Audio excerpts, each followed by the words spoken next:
Phaedrus. Socrates and the young, love-struck Phaedrus go for a walk outside the walls of Athens, and under a plane tree by the banks of the Ilissus talk about love, erotic and Platonic love. Socrates endeavors to steer Phaedrus away from infatuation and show him that real love is based on concern for the beloved. My dear Phaedrus, whence come you, and whither are you going? I come from Lysias, the son of Cephalus, and I'm going to take a walk outside the wall, for I've been sitting with him the whole morning, and our common friend Acumenus tells me that it is much more refreshing to walk in the open air than to be shut up in a cloister. There he is right. Lysias, then, I suppose, was in the town? Yes, he was staying with Epicrates here at the house of Mauricus, that house which is near the temple of Olympian Zeus. And how did he entertain you? Can I be wrong in supposing that Lysias gave you a feast of discourse? You shall hear, if you can spare time to accompany me. And should I not deem the conversation of you and Lysias a thing of higher import, as I may say in the words of Pindar, than any business? Will you go on? And will you go on with the narration? My tale, Socrates, is one of your sort, for love was the theme which occupied us. Love after a fashion. Lysias has been writing about a fair youth who was being tempted, but not by a lover. And this was the point. He ingeniously proved that the non-lover should be accepted rather than the lover. Oh, that is noble of him. I wish that he would say the poor man rather than the rich, and the old man rather than the young one. Then he would meet the case of me and of many a man. His words would be quite refreshing, and he would be a public benefactor. For me, I do so long to hear his speech that if you walk all the way to Megara, and when you have reached the wall come back, as Herodotus recommends, without going in, I will keep you company. What do you mean, my good Socrates? How can you imagine that my unpractised memory can do justice to an elaborate work, which the greatest rhetorician of the age spent a long time in composing? Indeed, I cannot. I would give a great deal if I could. I believe that I know Phaedrus about as well as I know myself, and I'm very sure that the speech of Lysias was repeated to him not once only, but again and again.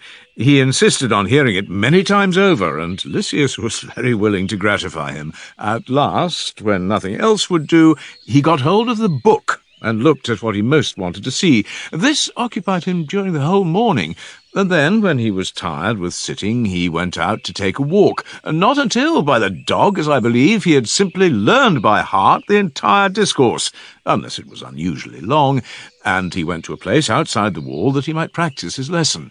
There he saw a certain lover of discourse who had a similar weakness. He saw and rejoiced. Now, thought he, I shall have a partner in my revels, and he invited him to come and walk with him. But when the lover of discourse begged that he would repeat the tale, he gave himself airs and said, No, I cannot, as if he were indisposed, although, if the hearer had refused, he would sooner or later have been compelled by him to listen whether he would or no.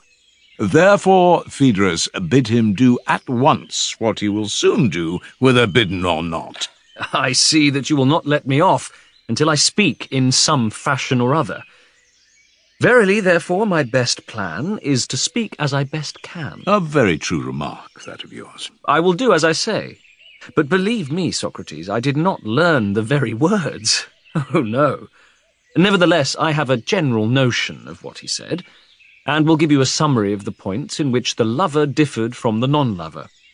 Let me begin at the beginning. Yes, my sweet one, but you must first of all show what you have in your left hand under your cloak.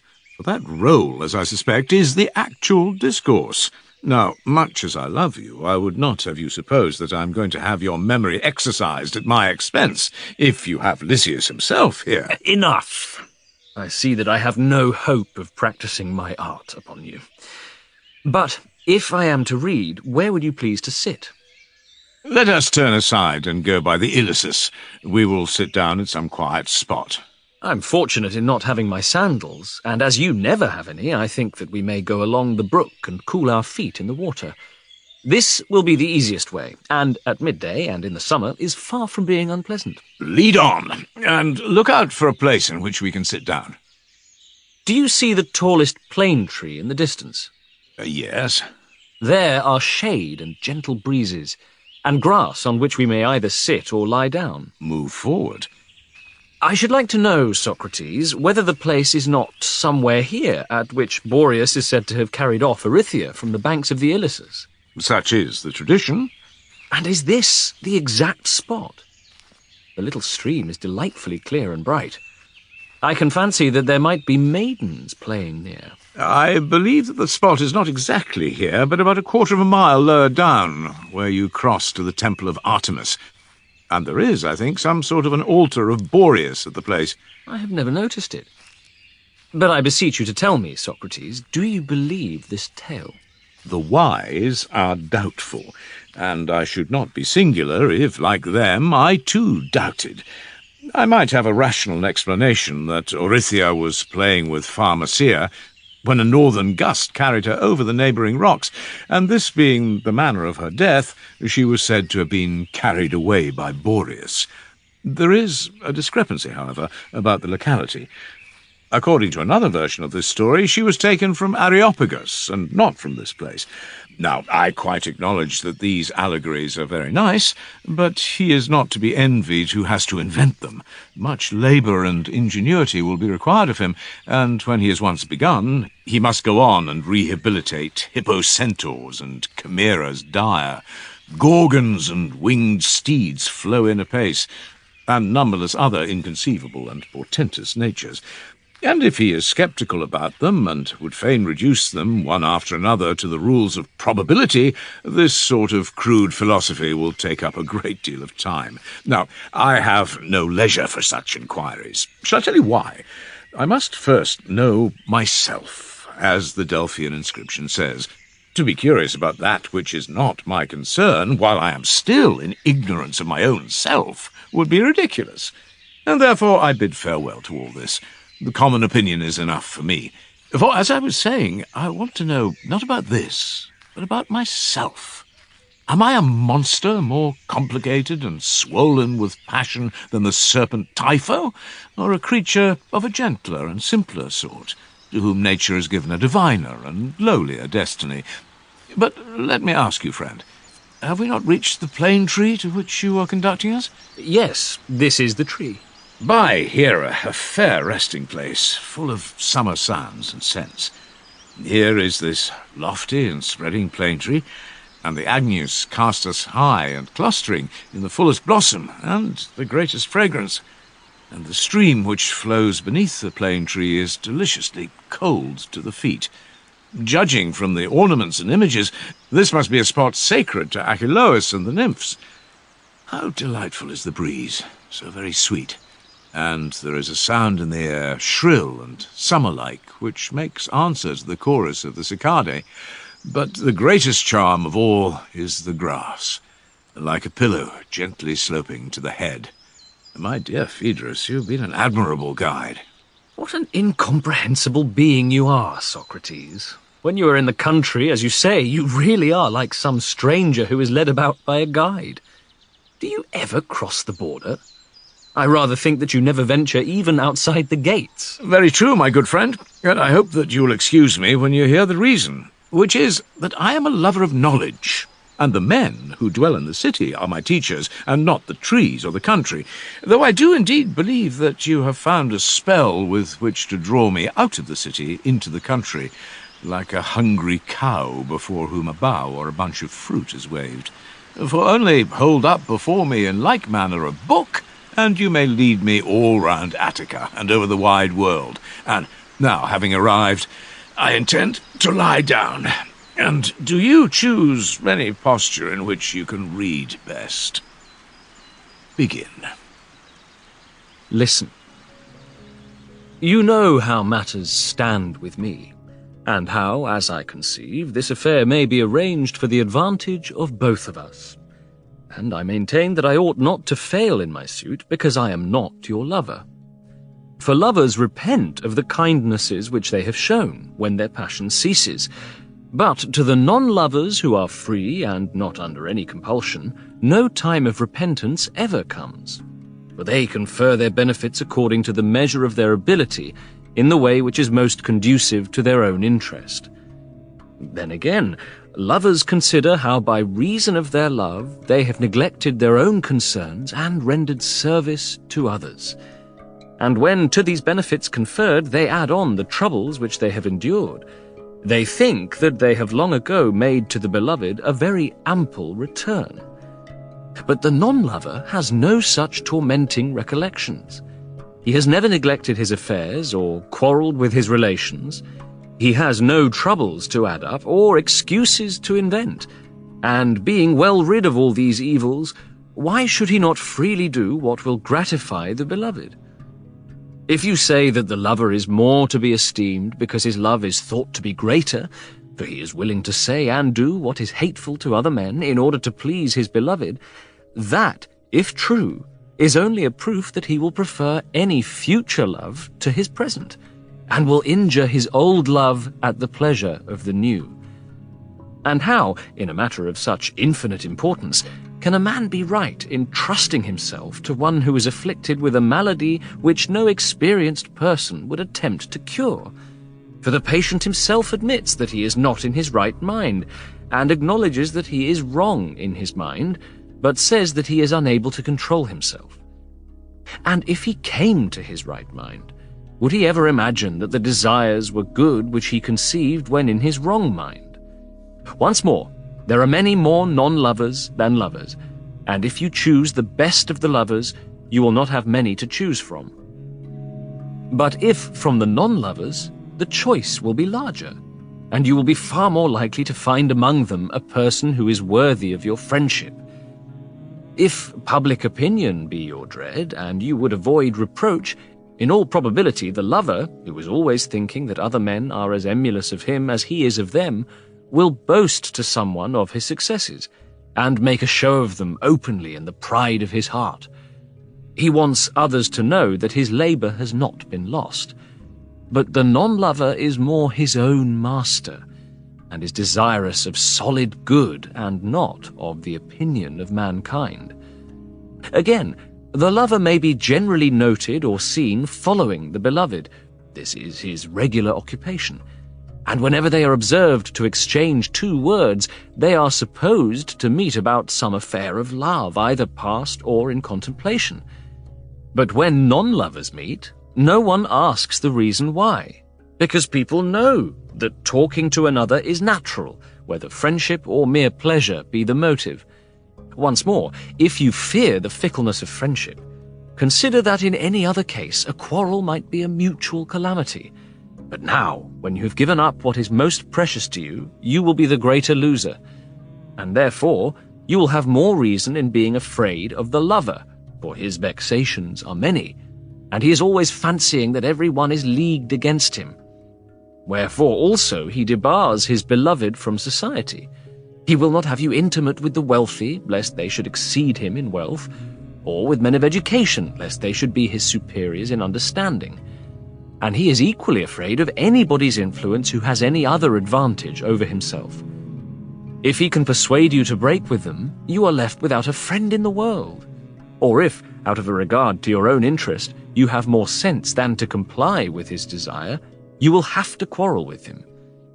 But those who are non-lovers, and whose success in love is the reward of their merit, will not be jealous of the companions of their beloved, and will rather hate those who refuse to be his associates, thinking that their favourite is slighted by the latter and benefited by the former. For more love than hatred may be expected to come to him out of his friendship with others.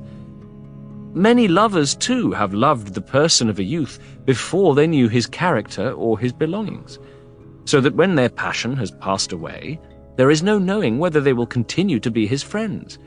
Whereas, in the case of non-lovers who are always friends, the friendship is not lessened by the favours granted, but the recollection of these remains with them and is an earnest of good things to come.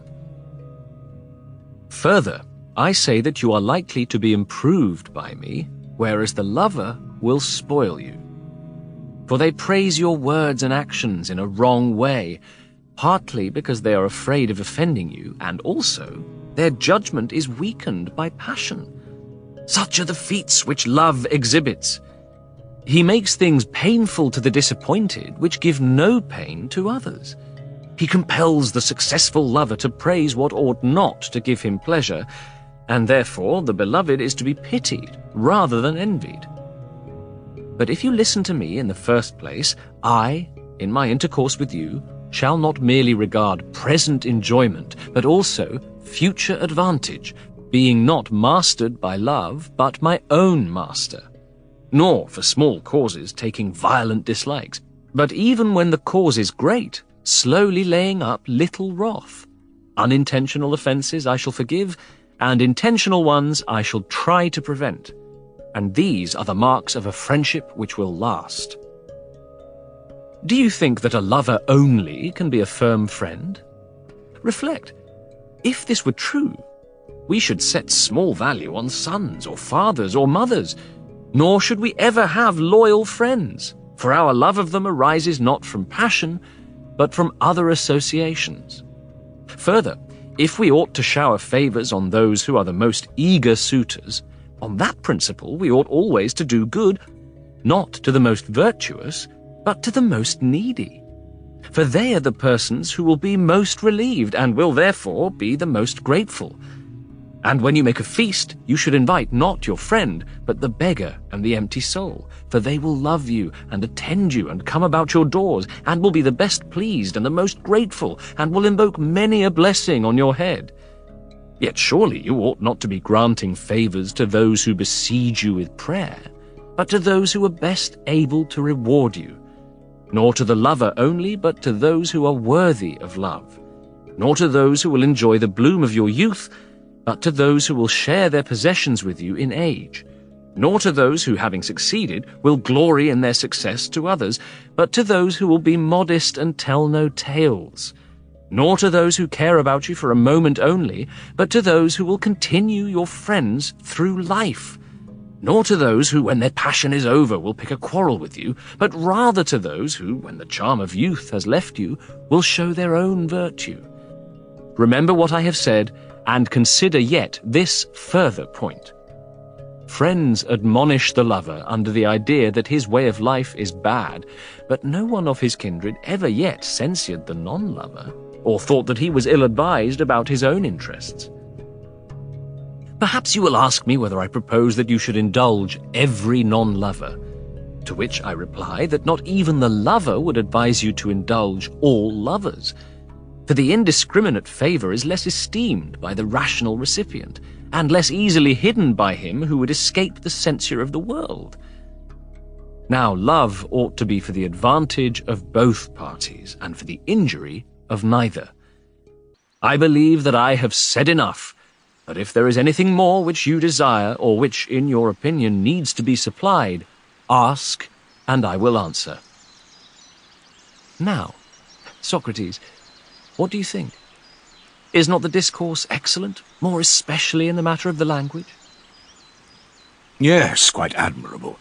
The effect on me was ravishing, and this I owe to you, Phaedrus, for I observed you while reading to be in an ecstasy, and thinking that you are more experienced in these matters than I am, I followed your example, and like you, my divine darling, I became inspired with a frenzy. Indeed, you are pleased to be merry. Do you mean that I'm not in earnest?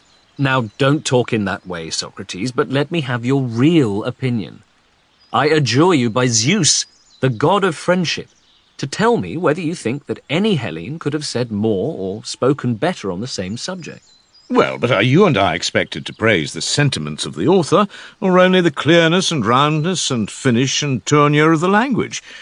As to the first, I willingly submit to your better judgment, for I am not worthy to form an opinion, having only attended to the rhetorical manner, and I was doubting whether this could have been defended even by Lysias himself. I thought, though I speak under correction, that he repeated himself 2 or 3 times, either from want of words or from want of pains, and also he appeared to me ostentatiously to exult in showing me how well he could say the same thing in 2 or 3 ways. Nonsense, Socrates. What you call repetition was the especial merit of the speech, for he omitted no topic of which the subject rightly allowed, and I do not think that anyone could have spoken better or more exhaustively. There I cannot go along with you. ancient sages, men and women who have spoken and written of these things, would rise up in judgment against me, if out of complaisance I assented to you. Who are they? And where did you hear anything better than this? I'm sure that I must have heard, but at this moment I do not remember from whom. Perhaps from Sappho the Fair, or Anacreon the Wise, or possibly from a prose writer. Why do I say so? Why, because I perceive that my bosom is full, and that I could make another speech as good as that of Lysias, and different. Now I am certain that this is not an invention of my own, who am well aware that I know nothing, and therefore I can only infer that I have been filled through the ears like a pitcher from the waters of another, though I have actually forgotten in my stupidity who was my informant. That is grand. But never mind where you heard the discourse, or from whom. Let that be a mystery not to be divulged even at my earnest desire. Only, as you say, promise to make another and better oration, equal in length and entirely new on the same subject. And I, like the 9 archons, will promise to set up a golden image at Delphi, not only of myself, but of you, and as large as life. You are a dear golden ass, if you suppose me to mean that Lysias has altogether missed the mark, and that I can make a speech from which all his arguments are to be excluded. The worst of authors will say something which is to the point. Who, for example, could speak on this thesis of yours without praising the discretion of the non-lover and blaming the indiscretion of the lover? These are the commonplaces of the subject, which must come in, for what else is there to be said, and must be allowed and excused. The only merit is in the arrangement of them, for there can be none in the invention. But when you leave the commonplaces, then there may be some originality. I admit that there is reason in what you say, and I too will be reasonable, and will allow you to start with the premise that the lover is more disordered in his wits than the non-lover. If, in what remains, you make a longer and better speech than Lysias, and use other arguments, then I say again that a statue you shall have of beaten gold, and take your place by the colossal offerings of the Cypselids at Olympia. How profoundly in earnest is the lover, because to tease him I lay a finger upon his love. And so, Phaedrus, you really imagine that I am going to improve upon the ingenuity of Lysias? There I have you as you had me, and you must just speak as best you can. Do not let us exchange tu quoque, as in a farce, or compel me to say to you, as you said to me, I know Socrates as well as I know myself, and he was wanting to speak, but he gave himself airs. Rather, I would have you consider that from this place we stir not until you have unbosomed yourself of the speech. For here are we all alone, and I am stronger, remember, and younger than you. Wherefore perpend, and do not compel me to use violence. But, my sweet Phaedrus, how ridiculous it would be of me to compete with Lysias in an extempore speech. He is a master in his art, and I am an untaught man. You see how matters stand. And therefore let there be no more pretences. For indeed I know the word that is irresistible. Then don't say it. Yes, but I will. And my word shall be an oath. I say, or rather swear, but what God will be witness of my oath? By this plane tree I swear that unless you repeat the discourse here in the face of this very plane tree, I will never tell you another, never let you have word of another. Villain, I am conquered. The poor lover of discourse has no more to say. Then why are you still at your tricks? I am not going to play tricks now that you have taken the oath, for I cannot allow myself to be starved. Proceed. Shall I tell you what I will do? What? I will veil my face and gallop through the discourse as fast as I can, for if I see you I shall feel ashamed and not know what to say. Only go on, and you may do anything else which you please. Come, O ye muses, melodious as you are called, whether you have received this name from the character of your strains, or because the Malians are a musical race. Help, oh, help me in the tale which my good friend here desires me to rehearse, in order that his friend, whom he always deemed wise, may seem to him to be wiser than ever. Once upon a time, there was a fair boy, or more properly speaking, a youth. He was very fair and had a great many lovers, and there was one special, cunning one who had persuaded the youth that he did not love him, but he really loved him all the same. And one day, when he was paying his addresses to him, he used this very argument, that he ought to accept the non-lover rather than the lover. His words were as follows: "All good counsel begins in the same way. A man should know what he is advising about, or his counsel will all come to naught. But people imagine that they know about the nature of things when they don't know about them, and not having come to an understanding at first, because they think that they know, they end, as might be expected, in contradicting one another and themselves. Now, you and I must not be guilty of this fundamental error which we condemn in others, but as our question is whether the lover or non-lover is to be preferred, let us first of all agree in defining the nature and power of love, and then, keeping our eyes upon the definition and to this appealing, let us further inquire whether love brings advantage or disadvantage. Everyone sees that love is a desire, and we know also that non-lovers desire the beautiful and good. Now, in what way is the lover to be distinguished from the non-lover? Let us note that in every one of us there are two guiding and ruling principles which lead us whither they will.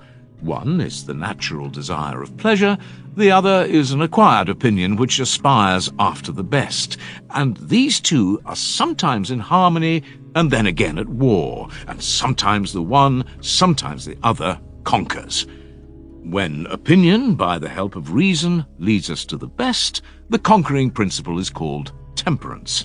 But when desire, which is devoid of reason, rules in us and drags us to pleasure, that power of misrule is called excess. Now, excess has many names, and many members, and many forms, and any of these forms, when very marked, gives a name neither honourable nor creditable to the bearer of the name. The desire of eating, for example, which gets the better of the higher reason and the other desires, is called gluttony, and he who is possessed by it is called a glutton. The tyrannical desire of drink, which inclines the possessor of the desire to drink, has a name which is all too obvious, and there can be as little doubt by what name any other appetite of the same family would be called. It will be the name of that which happens to be dominant. And now I think that you will perceive the drift of my discourse. But as every spoken word is in a manner plainer than the unspoken, I had better say further that the irrational desire which overcomes the tendency of opinion towards right, and is led away to the enjoyment of beauty, and especially of personal beauty, by the desires which are her own kindred, that supreme desire, I say, which by leading conquers and by the force of passion is reinforced, from this very force receiving a name, is called love. And now, dear Phaedrus, I shall pause for an instant to ask whether you do not think me, as I appear to myself, inspired. Yes, Socrates, you seem to have a very unusual flow of words. Listen to me then in silence, for surely the place is holy, so that you must not wonder if, as I proceed, I appear to be in a divine fury, for already I am getting into dithyrambics. Nothing can be truer. The responsibility rests with you, but hear what follows, and perhaps the fit may be averted. All is in their hands above. I will go on talking to my youth. Listen. Thus, my friend, we have declared and defined the nature of the subject. Keeping the definition in view, let us now inquire what advantage or disadvantage is likely to ensue from the lover or the non-lover to him who accepts their advances. He who is the victim of his passions and the slave of pleasure will, of course, desire to make his beloved as agreeable to himself as possible. Now, to him who has a mind diseased, anything is agreeable which is not opposed to him, but that which is equal or superior is hateful to him, and therefore the lover will not brook any superiority or equality on the part of his beloved. He is always employed in reducing him to inferiority. And the ignorant is the inferior of the wise, the coward of the brave, the slow of speech of the speaker, the dull of the clever.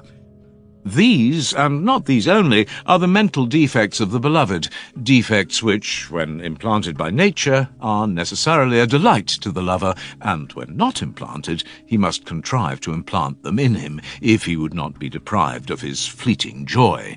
And therefore he cannot help being jealous, and will debar his beloved from the advantages of society which would make a man of him, and especially from that society which would have given him wisdom, and thereby he cannot fail to do him great harm. That is to say, in his excessive fear lest he should come to be despised in his eyes, he will be compelled to banish from him divine philosophy, and there is no greater injury which he can inflict upon him than this. He will contrive that his beloved shall be wholly ignorant, and in everything shall look to him. He is to be the delight of the lover's heart, and a curse to himself. Verily, a lover is a profitable guardian and associate for him in all that relates to his mind. Let us next see how his master, whose law of life is pleasure and not good, will keep and train the body of his servant. Will he not choose a beloved who is delicate rather than sturdy and strong, one brought up in shady bowers and not in the bright sun, a stranger to manly exercises and the sweat of toil, accustomed only to a soft and luxurious diet, instead of the hues of health, having the colours of paint and ornament, and the rest of a piece, such a life as anyone can imagine, and which I need not detail at length. But I may sum up all that I have to say in a word, and pass on. Such a person in war, or in any of the great crises of life, will be the anxiety of his friends and also of his lover, and certainly not the terror of his enemies, which nobody can deny. And now, let us tell what advantage or disadvantage the beloved will receive from the guardianship and society of his lover in the matter of his property. This is the next point to be considered. The lover will be the first to see what, indeed, will be sufficiently evident to all men, that he desires above all things to deprive his beloved of his dearest and best and holiest possessions, father, mother, kindred, friends, of all whom he thinks may be hinderers or reprovers of their most sweet converse. He will even cast a jealous eye upon his gold and silver, or other property, because these make him a less easy prey, and when caught, less manageable.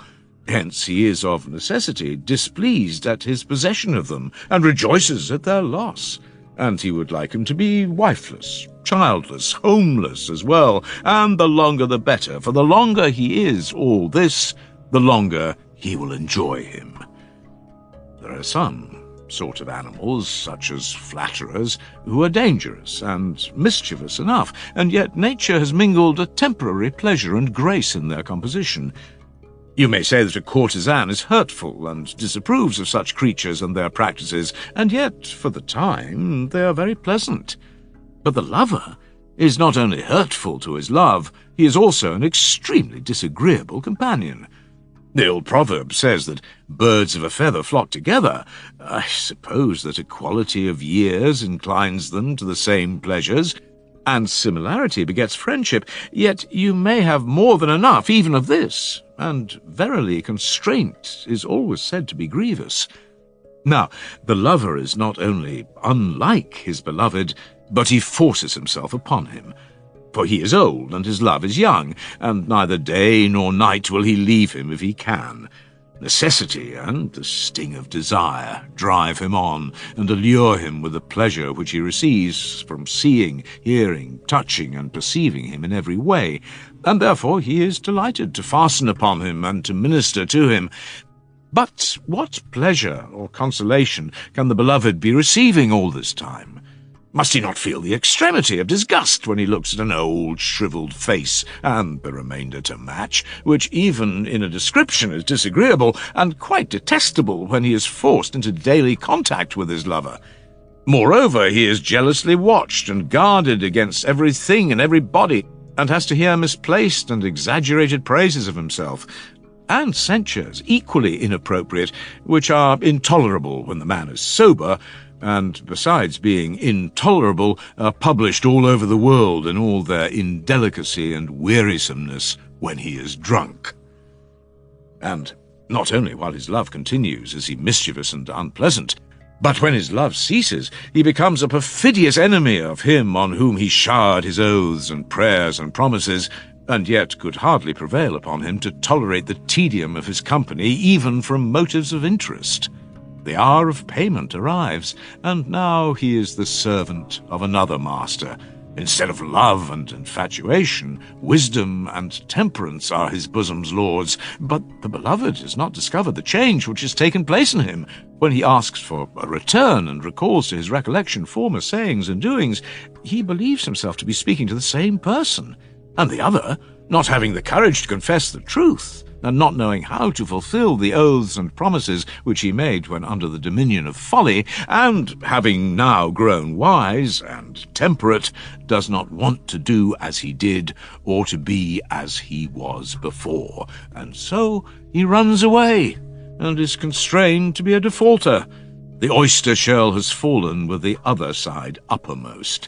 He changes pursuit into flight, while the other is compelled to follow him with passion and imprecation, not knowing that he ought never from the first to have accepted a demented lover instead of a sensible non-lover, and that in making such a choice he was giving himself up to a faithless, morose, envious, disagreeable being, hurtful to his estate, hurtful to his bodily health, and still more hurtful to the cultivation of his mind, than which there neither is nor ever will be anything more honoured in the eyes both of gods and men.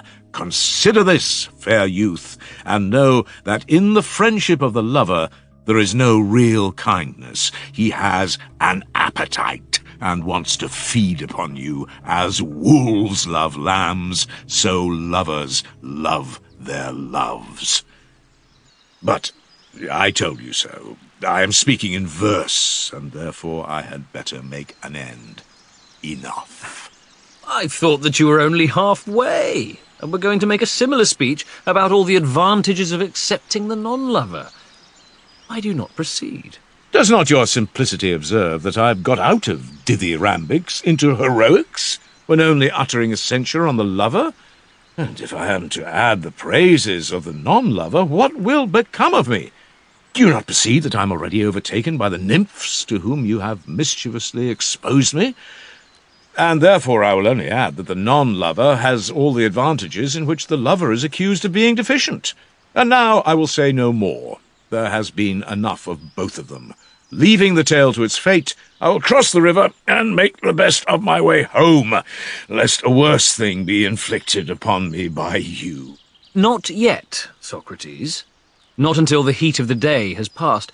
Do you not see that the hour is almost noon? There is the midday sun standing still, as people say, in the meridian. Let us rather stay and talk over what has been said, and then return in the cool. Your love of discourse, Phaedrus, is superhuman, simply marvellous, and I do not believe that there is any one of your contemporaries who has either made, or in one way or another has compelled others to make an equal number of speeches. I would expect Simmias the Theban, but all the rest are far behind you, and now I do verily believe that you have been the cause of another. That is good news. But what do you mean? I mean to say that as I was about to cross the stream, the usual sign was given to me, that sign which always forbids, but never bids me to do anything which I'm going to do, and I thought that I heard a voice saying in my ear that I'd been guilty of impiety, and that I must not go away until I had made an atonement. Now, I am a diviner, though not a very good one, but I have enough religion for my own use, as you might say of a bad writer. His writing is good enough for him, and I am beginning to see that I was in error. Oh, my friend, how prophetic is the human soul! At the time I had a sort of misgiving, and like Ibycus I was troubled. I feared that I might be buying honour from men at the price of sinning against the gods. Now I recognize my error. What error? That was a dreadful speech which you brought with you, and you made me utter one as bad. How so? It was foolish, I say, to a certain extent impious. Can anything be more dreadful?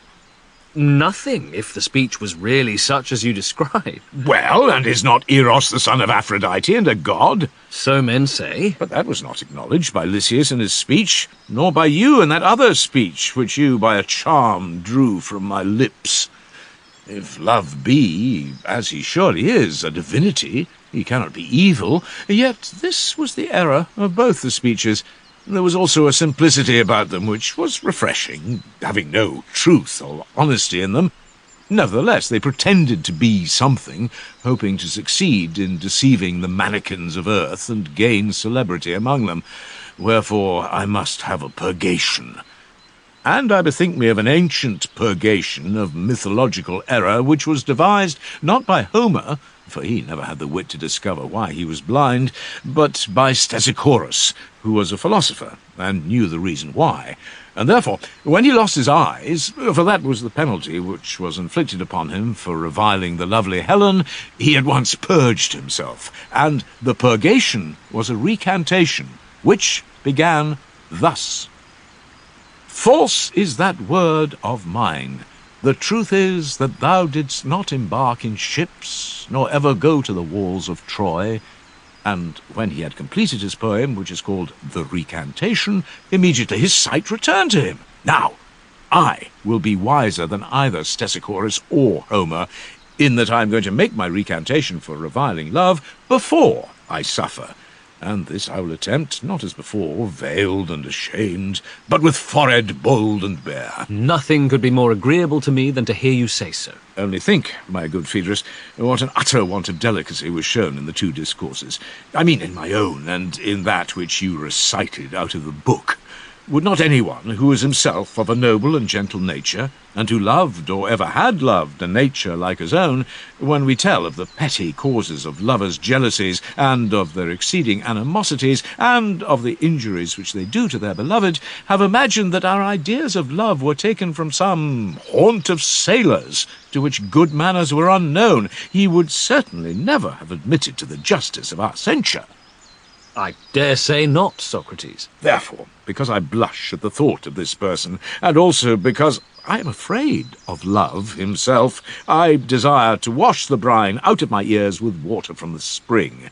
And I would counsel Lysias not to delay, but to write another discourse, which shall prove that caeteris paribus the lover ought to be accepted rather than the non-lover. Be assured that he shall. You shall speak the praises of the lover, and Lysias shall be compelled by me to write another discourse on the same theme. You will be true to your nature in that, and therefore I believe you. Speak, and fear not. But where is the fair youth whom I was addressing before, and ought to listen now, lest if he hear me not, he should accept a non-lover before he knows what he is doing? He is close at hand, and always at your service. Know then, fair youth, that the former discourse was the word of Phaedrus, the son of vain man, who dwells in the city of Myrina, and this which I am about to utter is the recantation of Stesichorus, the son of godly man, who comes from the town of Desire, and is to the following effect. I told a lie when I said that the beloved ought to accept the non-lover when he might have the lover, because the one is sane and the other mad. It might be so if madness were simply an evil, but there is also a madness which is a divine gift, and the source of the chiefest blessings granted to men. For prophecy is a madness, and the prophetess at Delphi and the priestesses at Dodona, when out of their senses, have conferred great benefits on Hellas, both in public and private life, but when in their senses, few or none. And I might also tell you how the Sibyl and other inspired persons have given to many an one many an intimation of the future which has saved them from falling, but it would be tedious to speak of what everyone knows.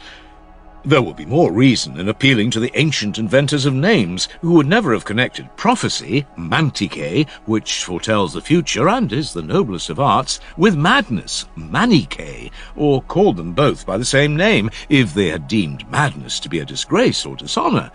They must have thought that there was an inspired madness, which was a noble thing, for the two words, mantike and manike, are really the same, and the letter T is only a modern and tasteless insertion.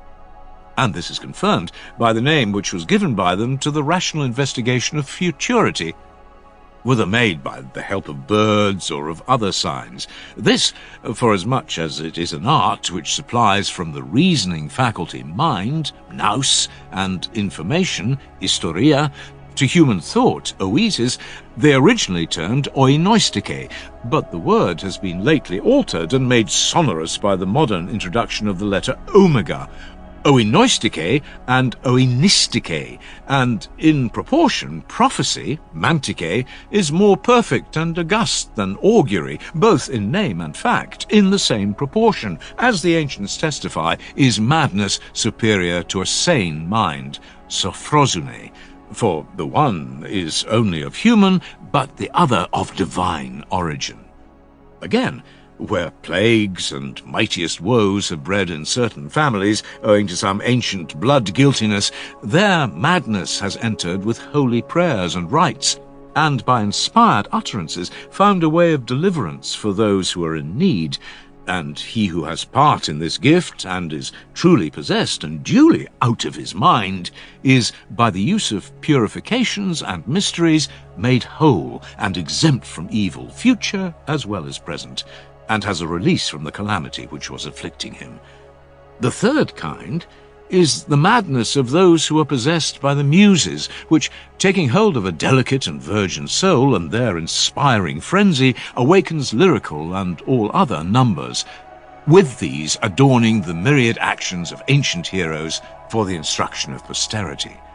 But he who, having no touch of the Muses' madness in his soul, comes to the door and thinks that he will get into the temple by the help of art, he, I say, and his poetry are not admitted. The sane man disappears and is nowhere when he enters into rivalry with the madman. I might tell of many other noble deeds which have sprung from inspired madness. And therefore, let no one frighten or flutter us by saying that the temperate friend is to be chosen rather than the inspired, but let him further show that love is not sent by the gods for any good to lover or beloved. If he can do so, we will allow him to carry off the palm, and we on our part will prove in answer to him that the madness of love is the greatest of heaven's blessings, and the proof shall be one which the wise will receive and the witling disbelieve. But first of all, let us view the affections and actions of the soul, divine and human, and try to ascertain the truth about them. The beginning of our proof is as follows. The soul, through all her being, is immortal, for that which is ever in motion is immortal. But that which moves another, and is moved by another, in ceasing to move, ceases also to live. Only the self-moving, never leaving self, never ceases to move, and is the fountain and beginning of motion to all that moves besides.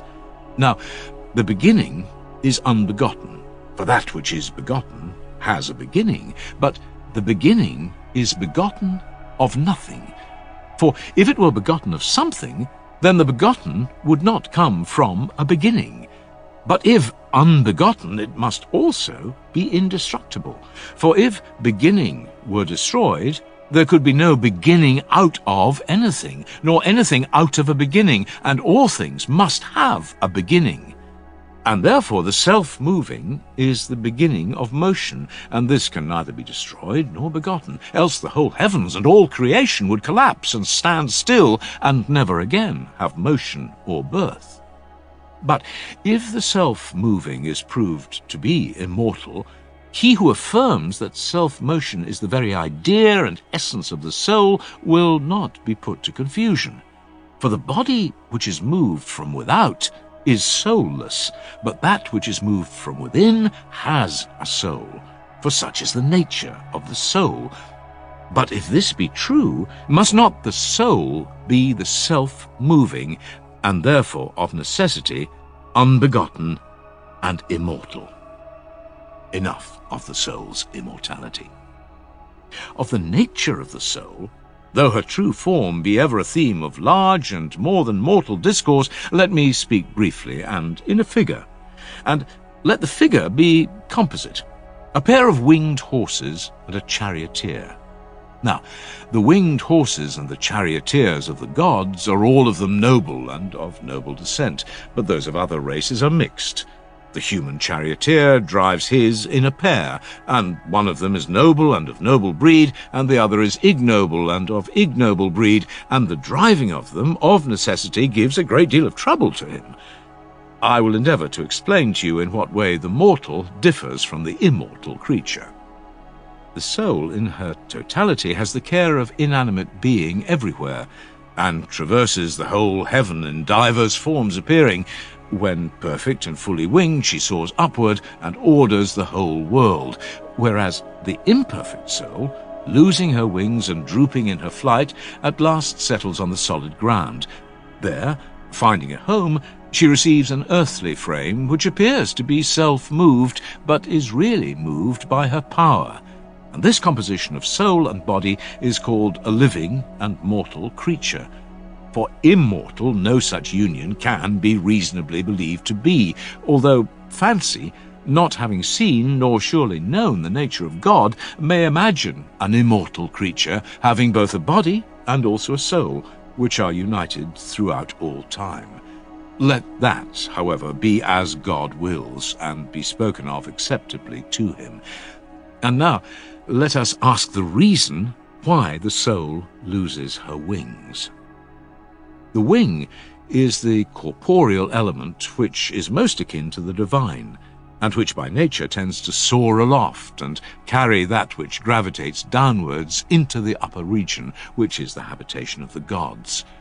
The divine is beauty, wisdom, goodness, and the like, and by these the wing of the soul is nourished and grows apace, but when fed upon evil and foulness and the opposite of good, wastes and falls away. Zeus, the mighty lord, holding the reins of a winged chariot, leads the way in heaven, ordering all and taking care of all, and there follows him the array of gods and demigods, marshalled in 11 bands. Hestia alone abides at home in the house of heaven. Of the rest, they who are reckoned among the princely 12 march in their appointed order. They see many blessed sights in the inner heaven, and there are many ways to and fro, along which the blessed gods are passing, every one doing his own work. He may follow, who will and can, for jealousy has no place in the celestial choir. But when they go to banquet and festival, then they move up the steep to the top of the vault of heaven. The chariots of the gods, in even poise, obeying the rein, glide rapidly, but the others labour, for the vicious steed goes heavily, weighing down the charioteer to the earth when his steed has not been thoroughly trained, and this is the hour of agony and extremest conflict for the soul. For the immortals, when they are at the end of their course, go forth and stand upon the outside of heaven, and the revolution of the spheres carries them round, and they behold the things beyond. But of the heaven which is above the heavens, what earthly poet ever did or ever will sing worthily? It is such as I will describe, for I must dare to speak the truth when truth is my theme. There abides the very being with which true knowledge is concerned, the colourless, formless, intangible essence, visible only to mind, the pilot of the soul.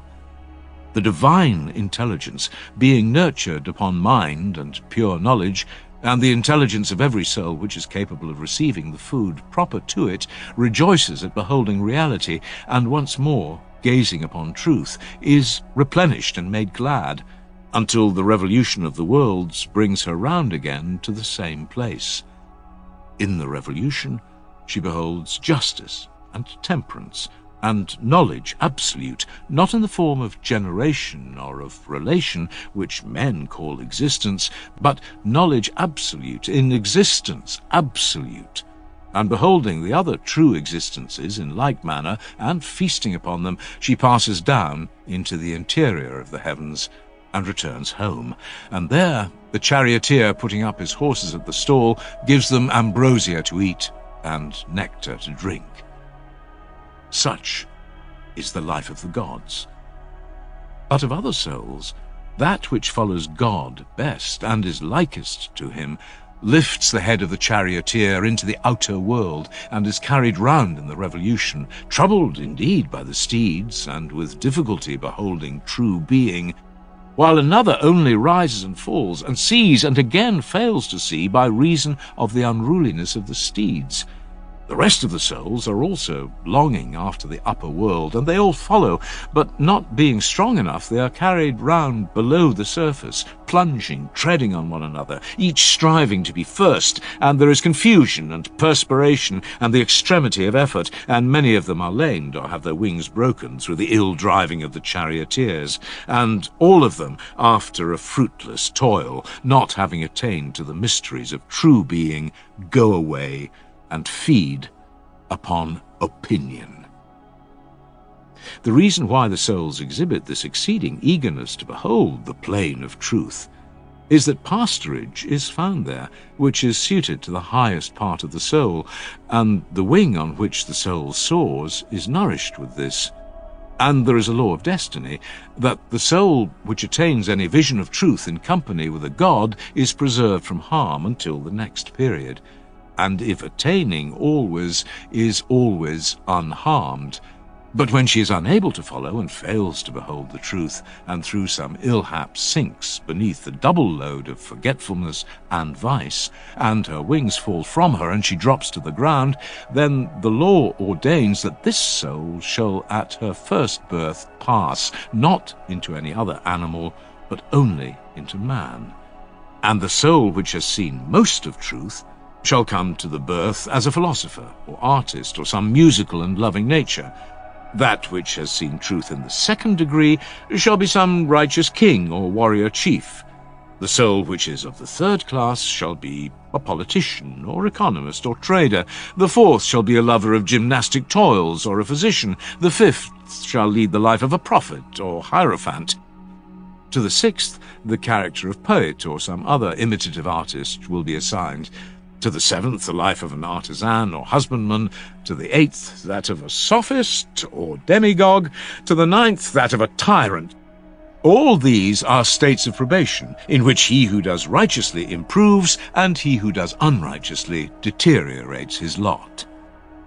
10,000 years must elapse before the soul of each one can return to the place from whence she came, for she cannot grow her wings in less. Only the soul of a philosopher, guileless and true, or the soul of a lover who is not devoid of philosophy, may acquire wings in the third of the recurring periods of 1,000 years. He is distinguished from the ordinary good man who gains wings in 3,000 years, and they who choose this life 3 times in succession have wings given to them and go away at the end of 3,000 years. But the others receive judgment when they have completed their first life, and after the judgment they go, some of them to the houses of correction which are under the earth and are punished, others to some place in heaven whither they are lightly borne by justice, and there they live in a manner worthy of the life which they led here when in the form of men. And at the end of the first 1,000 years, the good souls and also the evil souls both come to draw lots and choose their second life, and they may take any which they please. The soul of a man may pass into the life of a beast, or from the beast return again into the man, but the soul which has never seen the truth will not pass into the human form. For a man must have intelligence of universals and be able to proceed from the many particulars of sense to one conception of reason. This is the recollection of those things which our soul once saw while following God, when, regardless of that which we now call being, she raised her head up towards the true being. And therefore the mind of the philosopher alone has wings. And this is just, for he is always, according to the measure of his abilities, clinging in recollection to those things in which God abides, and in beholding which he is, what he is.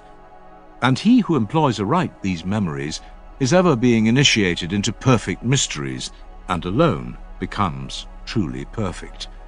But as he forgets earthly interests and is wrapped in the divine, the vulgar deem him mad and rebuke him. They do not see that he is inspired. Thus far, I have been speaking of the fourth and last kind of madness, which is imputed to him who, when he sees the beauty of earth, is transported with the recollection of the true beauty. He would like to fly away, but he cannot. He is like a bird fluttering and looking upward and careless of the world below, and he is therefore thought to be mad. And I have shown this of all inspirations to be the noblest and highest, and the offspring of the highest to him who has or shares in it, and that he who loves the beautiful is called a lover because he partakes of it. For, as has been already said, every soul of man has in the way of nature beheld true being. This was the condition of her passing into the form of man. But all souls do not easily recall the things of the other world. They may have seen them for a short time only, or they may have been unfortunate in their earthly lot, and having had their hearts turned to unrighteousness through some corrupting influence, they may have lost the memory of the holy things which once they saw. Few only retain an adequate remembrance of them, and they, when they behold here any image of that other world, are wrapped in amazement. But they are ignorant of what this rapture means, because they do not clearly perceive. For there is no light of justice or temperance, or any of the higher ideas which are precious to souls in the earthly copies of them. They are seen through a glass, dimly, and there are few who, going to the images, behold in them the realities, and these only with difficulty. There was a time when, with the rest of the happy band, they saw beauty shining in brightness, we philosophers following in the train of Zeus, others in company with other gods, and then we beheld the beatific vision, and were initiated into a mystery which may be truly called most blessed, celebrated by us in our state of innocence, before we had any experience of evils to come, when we were admitted to the sight of apparitions innocent and simple, and calm and happy, which we beheld shining impure light, pure ourselves, and not yet enshrined in that living tomb which we carry about, now that we are imprisoned in the body, like an oyster in his shell. Let me linger over the memory of scenes which have passed away. But of beauty, I repeat again, that we saw her there, shining in company with the celestial forms. And coming to earth, we find her here too, shining in clearness through the clearest aperture of sense. For sight is the most piercing of our bodily senses, though not by that is wisdom seen. Her loveliness would have been transporting if there had been a visible image of her, and the other ideas, if they had visible counterparts, would be equally lovely. But this is the privilege of beauty, that being the loveliest, she is also the most palpable to sight. Now, he who is not newly initiated, or who has become corrupted, does not easily rise out of this world to the sight of true beauty in the other. He looks only at her earthly namesake, and instead of being awed at the sight of her, he is given over to pleasure. And like a brutish beast, he rushes on to enjoy and beget. He consorts with wantonness, and is not afraid or ashamed of pursuing pleasure in violation of nature. But he whose initiation is recent, and who has been the spectator of many glories in the other world, is amazed when he sees anyone having a godlike face or form, which is the expression of divine beauty, and at first a shudder runs through him, and again the old awe steals over him. Then, looking upon the face of his beloved as of a god, he reverences him, and if he were not afraid of being thought a downright madman, he would sacrifice to his beloved as to the image of a god. Then, while he gazes on him, there is a sort of reaction, and the shudder passes into an unusual heat and perspiration, for as he receives the effluence of beauty through the eyes, the wing moistens, and he warms. And as he warms, the parts out of which the wing grew, and which had been hitherto closed and rigid, and had prevented the wing from shooting forth, are melted. And as nourishment streams upon him, the lower end of the wing begins to swell and grow from the root upwards, and the growth extends under the whole soul. for once the whole was winged.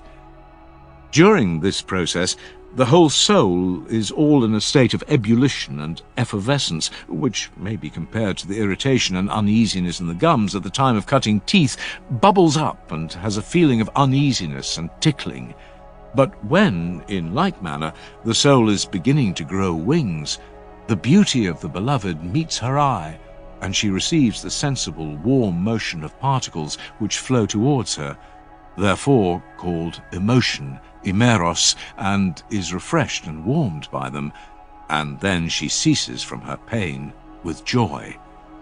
But when she is parted from her beloved, and her moisture fails, then the orifices of the passage out of which the wing shoots dry up and close, and intercept the germ of the wing, which, being shut up with the emotion, throbbing as with the pulsations of an artery, pricks the aperture which is nearest, until at length the entire soul is pierced and maddened and pained, and at the recollection of beauty is again delighted.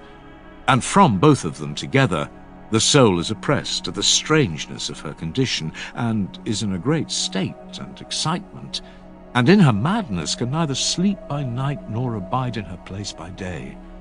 And wherever she thinks that she will behold the beautiful one, thither in her desire she runs. And when she has seen him, and bathed herself in the waters of beauty, her constraint is loosened, and she is refreshed, and has no more pangs and pains, and this is the sweetest of all pleasures at the time, and is the reason why the soul of the lover will never forsake his beautiful one, whom he esteems above all. He has forgotten mother and brethren and companions, and he thinks nothing of the neglect and loss of his property. The rules and proprieties of life on which he formerly prided himself he now despises, and is ready to sleep like a servant wherever he is allowed, as near as he can to his desired one, who is the object of his worship, and the physician, who can alone assuage the greatness of his pain. And this state, my dear imaginary youth to whom I am talking, is by men called love, and among the gods has a name at which you, in your simplicity, may be inclined to mock. There are 2 lines in the apocryphal writings of Homer in which the name occurs. One of them is rather outrageous, and not altogether metrical. They are as follows: mortals call him fluttering love, but the immortals call him winged one, because the growing of wings is a necessity to him. You may believe this, but not unless you like. At any rate, the lovers of lovers and their causes are such as I have described. Now the lover who is taken to be the attendant of Zeus is better able to bear the winged god, and can endure a heavier burden, but the attendants and companions of Ares, when under the influence of love, if they fancy that they have been at all wronged, are ready to kill and put an end to themselves and their beloved. And he who follows in the train of any other god, while he is unspoiled and the impression lasts, honors and imitates him as far as he is able, and after the manner of his god, he behaves in his intercourse with his beloved with the rest of the world during the first period of his earthly existence. Every one chooses his love from the ranks of beauty according to his character, and this he makes his god, and fashions and adorns as a sort of image which he is to fall down and worship. The followers of Zeus desire that their beloved should have a soul like him, and therefore they seek out someone of a philosophical and imperial nature, and when they have found him and loved him, they do all they can to confirm such a nature in him. And if they have no experience of such a disposition hitherto, they learn of anyone who can teach them, and themselves follow in the same way. And they have the less difficulty in finding the nature of their own god in themselves, because they have been compelled to gaze intensely on him.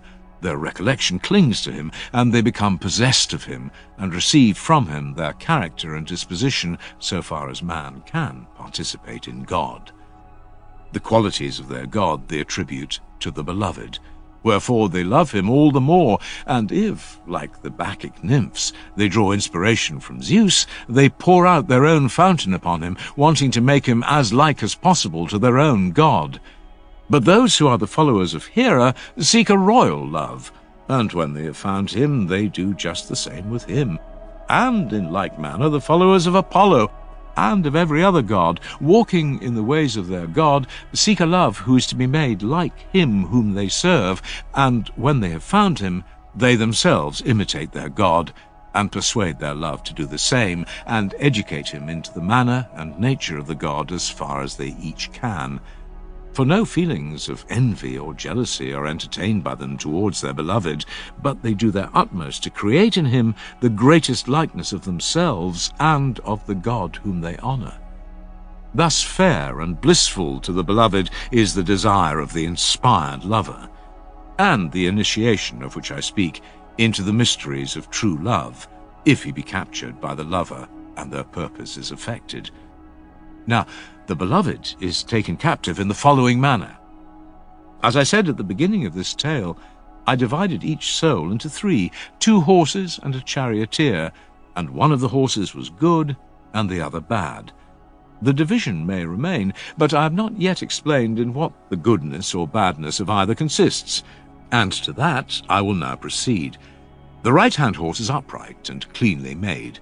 He has a lofty neck and an aquiline nose.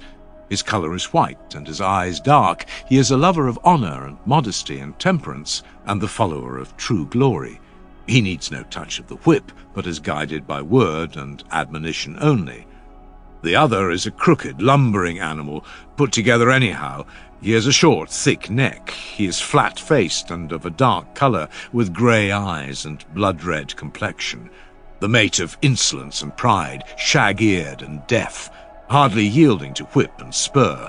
Now, when the charioteer beholds the vision of love, and has his whole soul warmed through sense, and is full of the prickings and ticklings of desire, the obedient steed, then, as always under the government of shame, refrains from leaping on the beloved, but the other, heedless of the pricks and of the blows of the whip, plunges and runs away, giving all manner of trouble to his companion and the charioteer, whom he forces to approach the beloved and to remember the joys of love.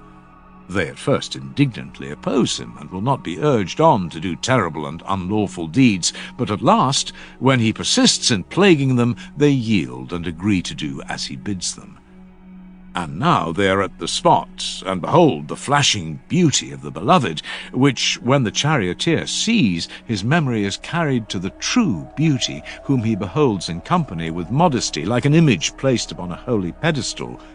He sees her, but is afraid and falls backwards in adoration, and by his fall is compelled to pull back the reins with such violence as to bring both steeds on their haunches, the one willing and unresisting, the unruly one very unwilling, and when they have gone back a little, the one is overcome with shame and wonder, and his whole soul is bathed in perspiration, the other, when the pain is over, which the bridle and the fall had given him, having with difficulty taken breath, is full of wrath and reproaches, which he heaps upon the charioteer and his fellow steed, for want of courage and manhood, declaring that they have been false to their agreement and guilty of desertion. Again they refuse, and again he urges them on, and will scarce yield to their prayer that he would wait until another time. When the appointed hour comes, they make as if they had forgotten, and he reminds them, fighting and neighing and dragging them on, until at length he, on the same thoughts intent, forces them to draw near again. And when they are near, he stoops his head and puts up his tail and takes the bit in his teeth and pulls shamelessly. Then the charioteer is worse off than ever. He falls back like a racer at the barrier, and with a still more violent wrench drags the bit out of the teeth of the wild steed, and covers his abusive tongue and jaws with blood, and forces his legs and haunches to the ground, and punishes him sorely. And when this has happened several times, and the villain has ceased from his wanton way, he is tamed and humbled, and follows the will of the charioteer. And when he sees the beautiful one, he is ready to die of fear. And from that time forward, the soul of the lover follows the beloved in modesty and holy fear.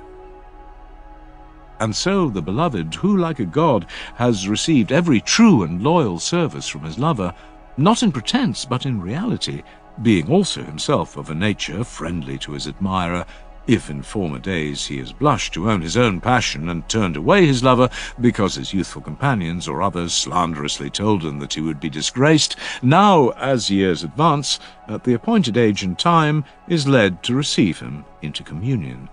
For fate, which has ordained that there shall be no friendship among the evil, has also ordained that there shall ever be friendship among the good.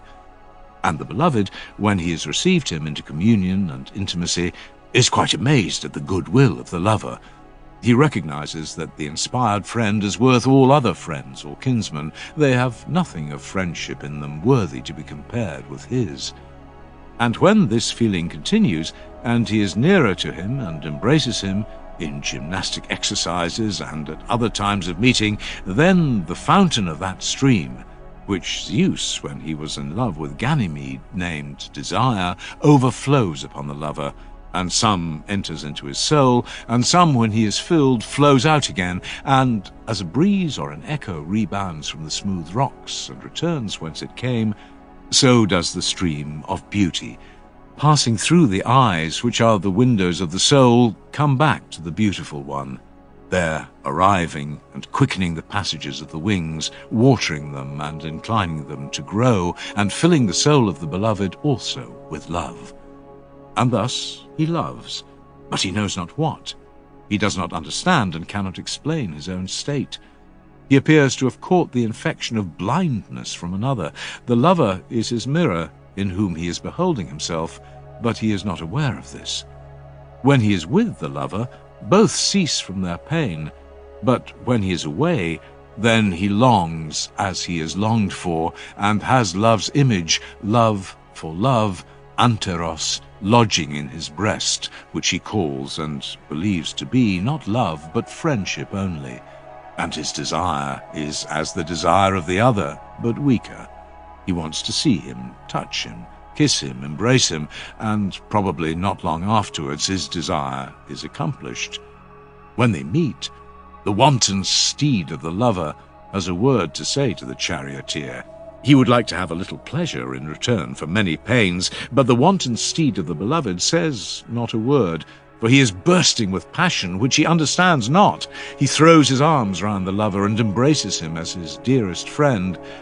And when they are side by side, he is not in a state in which he can refuse the lover anything if he ask him, although his fellow steed and the charioteer oppose him with the arguments of shame and reason. After this, their happiness depends upon their self-control. If the better elements of the mind which lead to order and philosophy prevail, then they pass their life here in happiness and harmony, masters of themselves and the orderly, enslaving the vicious and emancipating the virtuous elements of the soul.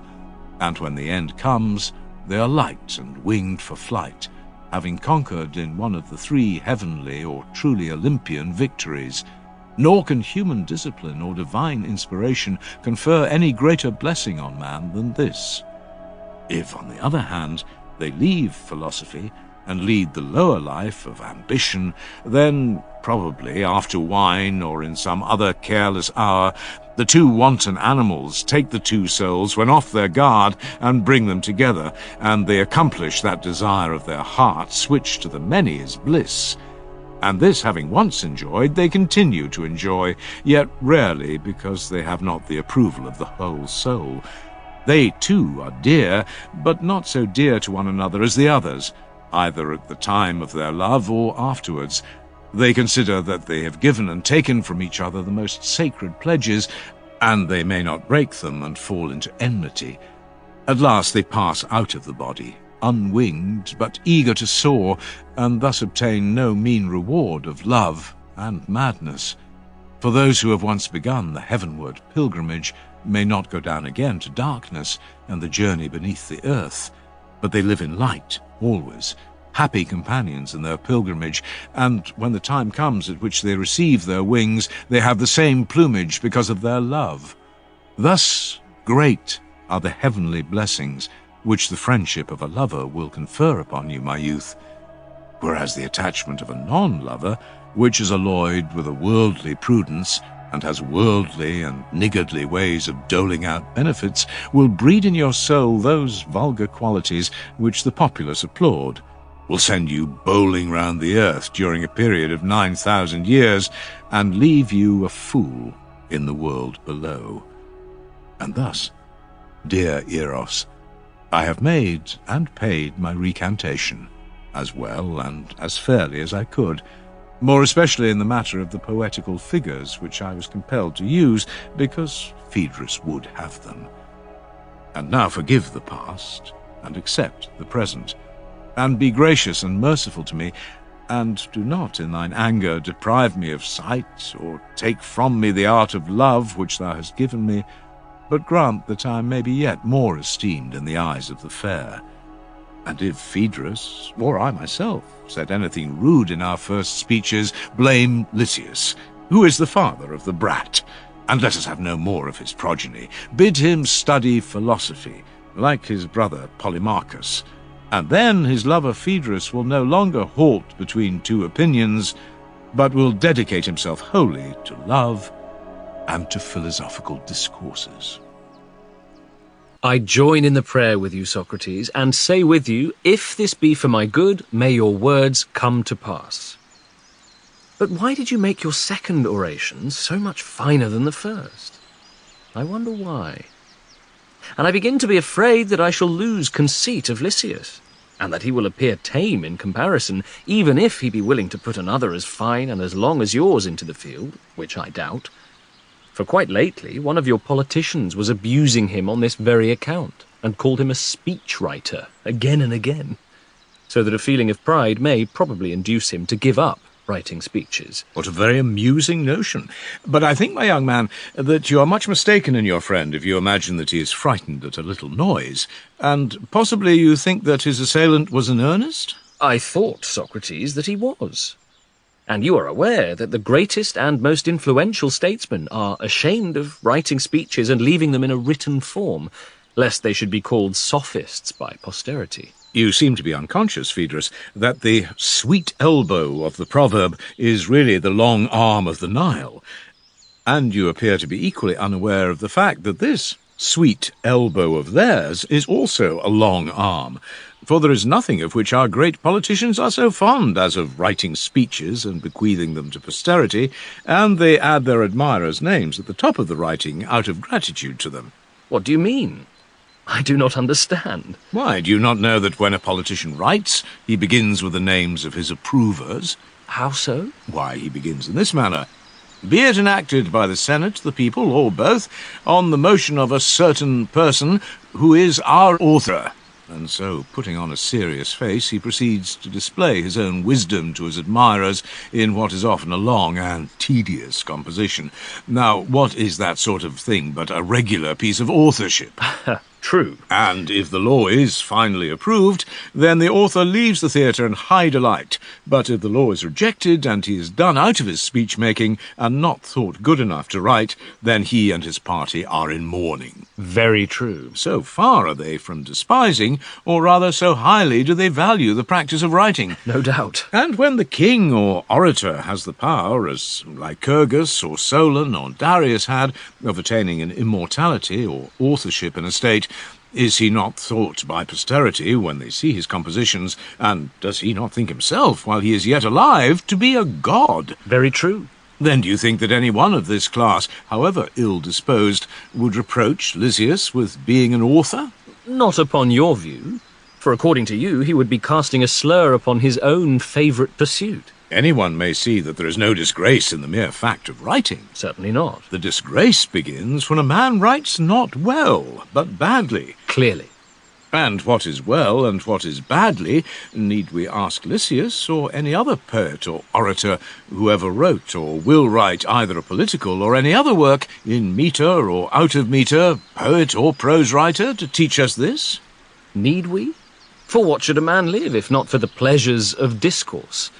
Surely not for the sake of bodily pleasures, which almost always have previous pain as a condition of them, and therefore are rightly called slavish. There is time enough, and I believe that the grasshoppers, chirruping after their manner in the heat of the sun over our heads, are talking to one another and looking down at us, What would they say if they saw that we, like the many, are not conversing but slumbering at midday, lulled by their voices, too indolent to think? Would they not have a right to laugh at us? They might imagine that we were slaves, who, coming to rest at a place of resort of theirs, like sheep lie asleep at noon around the well. But if they see us discoursing, and like Odysseus sailing past them, deaf to their siren voices, they may perhaps, out of respect, give us of the gifts which they receive from the gods, that they may impart them to men. What gifts do you mean? I never heard of any. A lover of music like yourself ought surely to have heard the story of the grasshoppers, who are said to have been human beings in an age before the Muses. And when the Muses came and song appeared, they were ravished with delight, and singing always, never thought of eating and drinking, until at last, in their forgetfulness, they died. And now they live again in the grasshoppers, and this is the return which the Muses make to them. They neither hunger nor thirst, but from the hour of their birth are always singing, and never eating or drinking, and when they die they go and inform the Muses in heaven, who honours them on earth. They win the love of terpsichore for the dancers by their report of them, of Erato for the lovers, and of the other Muses for those who do them honour, according to the several ways of honour them, of Calliope, the eldest Muse, and of Urania, who is next to her, for the philosophers, of whose music the grasshoppers make report to them, for these are the Muses who are chiefly concerned with heaven and thought, divine as well as human, and they have the sweetest utterance. For many reasons, then, we ought always to talk, and not to sleep at midday. Let us talk. Shall we discuss the rules of writing and speech, as we were proposing? Very good. In good speaking, should not the mind of the speaker know the truth of the matter about which he is going to speak? And yet, Socrates, I have heard that he who would be an orator has nothing to do with true justice, but only with that which is likely to be approved by the many who sit in judgment, nor with the truly good or honourable, but only with opinion about them, and that from opinion comes persuasion, and not from the truth. The words of the wise are not to be set aside, for there is probably something in them, and therefore the meaning of the saying is not hastily to be dismissed. Very true. Let us put the matter thus. Suppose that I persuaded you to buy a horse and go to the wars. Neither of us knew what a horse was like, but I knew that you believed a horse to be of tame animals the one which has the longest ears. That would be ridiculous. There is something more ridiculous coming.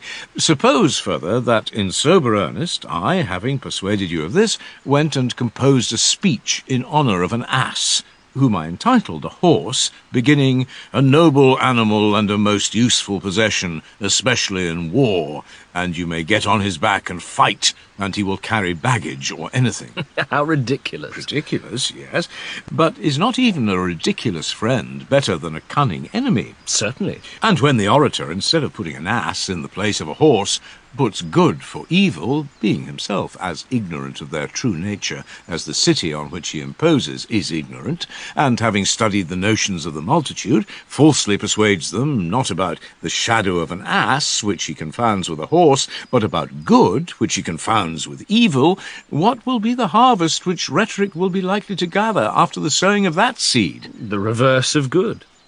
But perhaps rhetoric has been getting too roughly handled by us, and she might answer, "What amazing nonsense you are talking, as though I forced any man to learn to speak in ignorance of the truth. Whatever my advice may be worth, I should have told him to arrive at the truth first, and then come to me. At the same time, I boldly assert that mere knowledge of the truth will not give you the art of persuasion." There is reason in the lady's defence of herself. Quite true, if only the other arguments which remain to be brought up bear her witness that she is an art at all. But I seem to hear them arraying themselves on the opposite side, declaring that she speaks falsely, and that rhetoric is a mere routine and trick, not an art. Lo, a Spartan appears, and says that there never is nor ever will be a real art of speaking which is divorced from the truth. And what are these arguments, Socrates? Bring them out, that we may examine them. Come out, fair children, and convince Phaedrus, who is the father of similar beauties, that he will never be able to speak about anything as he ought to speak, unless he have a knowledge of philosophy, and let Phaedrus answer you. Put the question. Is not rhetoric, taken generally, a universal art of enchanting the mind by arguments, which is practised not only in courts and public assemblies, but in private houses also, having to do with all matters, great as well as small, good and bad alike, and is in all equally right and equally to be esteemed? That is what you have heard? Nay, not exactly that. I should say rather that I have heard the art confined to speaking and writing in lawsuits, and to speaking in public assemblies, not extended farther. Then I suppose that you have only heard of the rhetoric of Nestor and Odysseus, which they composed in their leisure hours when at Troy, and never of the rhetoric of Palamedes. No more than of Nestor and Odysseus, unless Gorgias is your Nestor, and Thrasymachus or Theodorus your Odysseus. Perhaps that is my meaning, but let us leave them. And do you tell me instead, what are plaintiff and defendant doing in a law court? Are they not contending? Exactly so.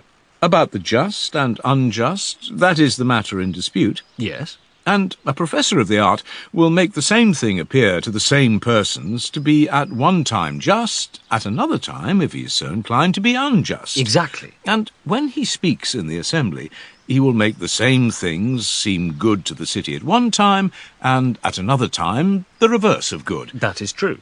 Have we not heard of the Eleatic Palamedes, Zeno, who has an art of speaking by which he makes the same things appear to his hearers like and unlike, one and many, at rest and in motion? Very true. The art of disputation, then, is not confined to the courts and the assembly, but is one and the same in every use of language.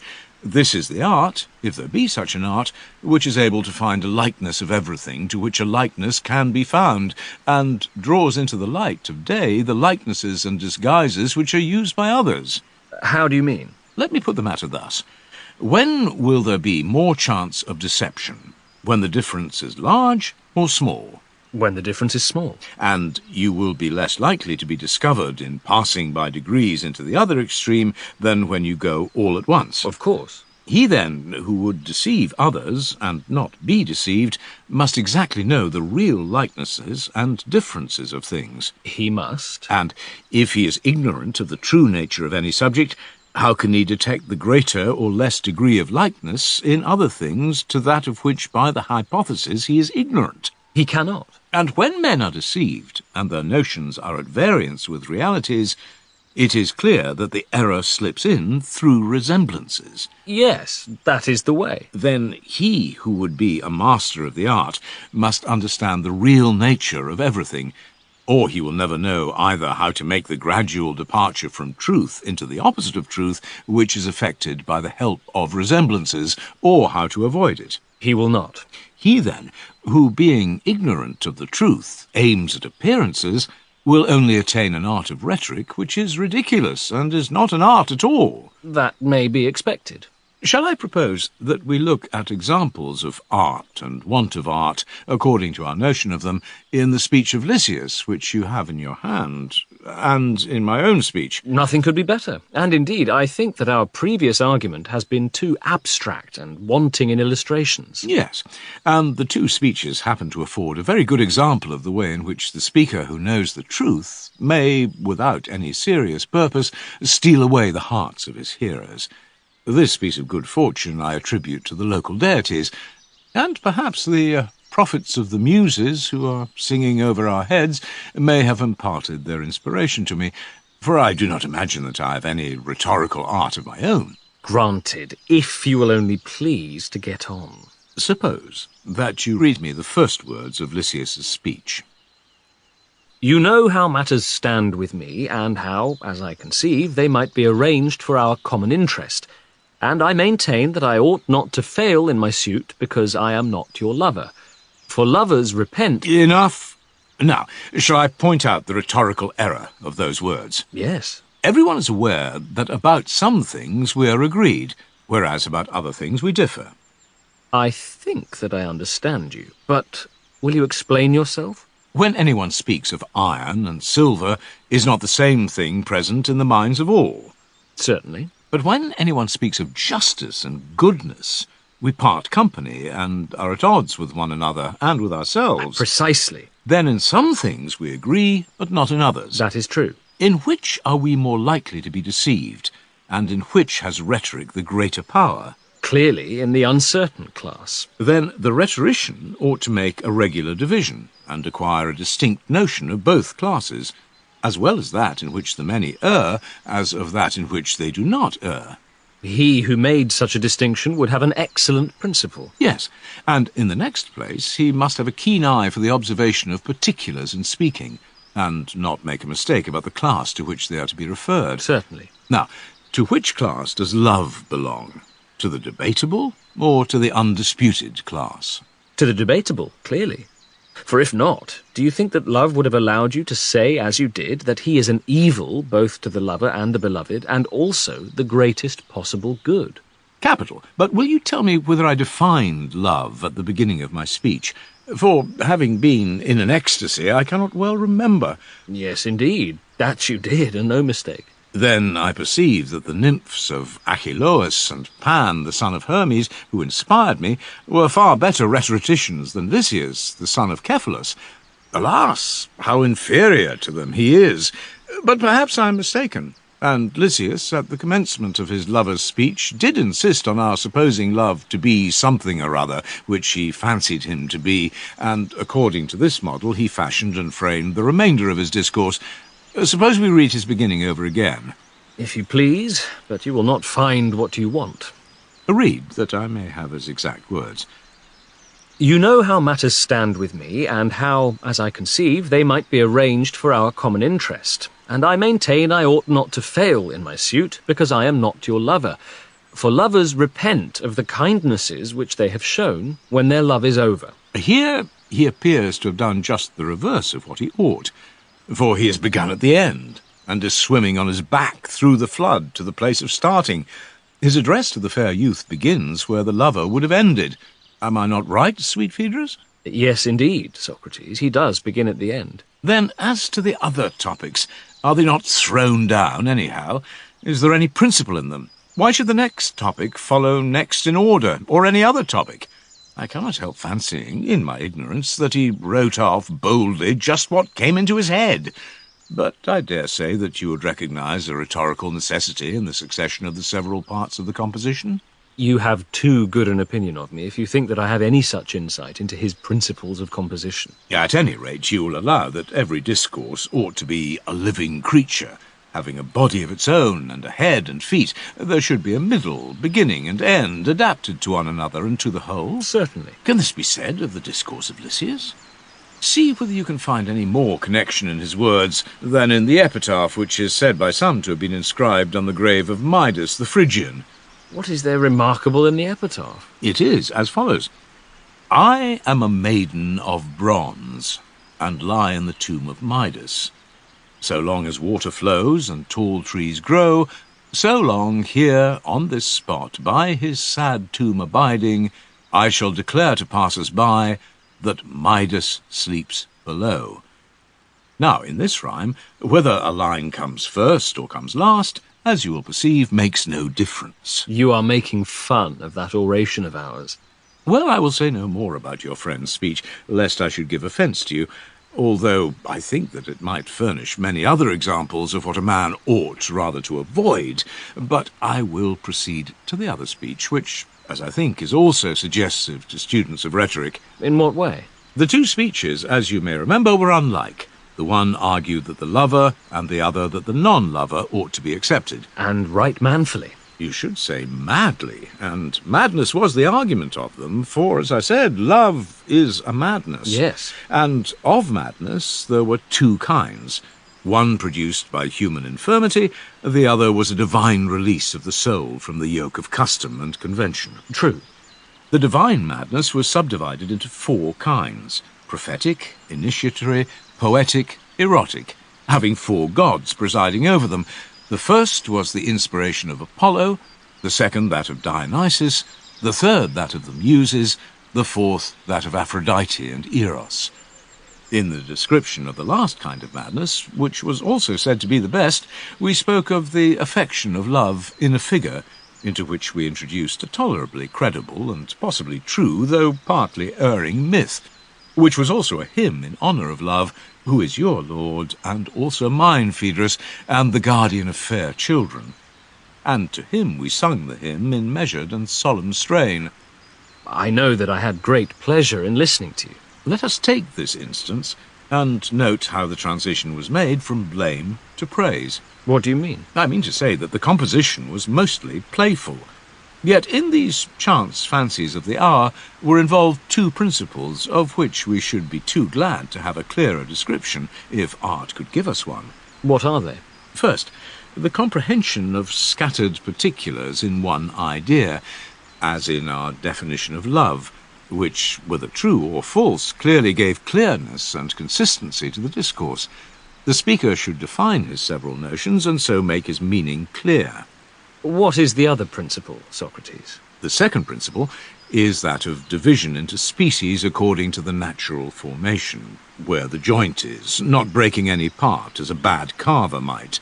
Just as our two discourses alike assumed, first of all, a single form of unreason, and then, as the body which from being one becomes double, and may be divided into a left side and a right side, each having parts right and left of the same name, after this manner the speaker proceeded to divide the parts of the left side, and did not desist until he found in them an evil or left-handed love which he justly reviled, and the other discourse, leading us to the madness which lay on the right side, found another love, also having the same name, but divine, which the speaker held up before us and applauded, and affirmed to be the author of the greatest benefits. Most true.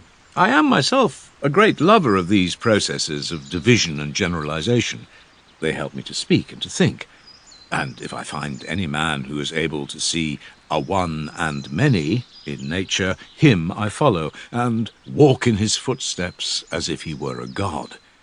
And those who have this art I have hitherto been in the habit of calling dialecticians.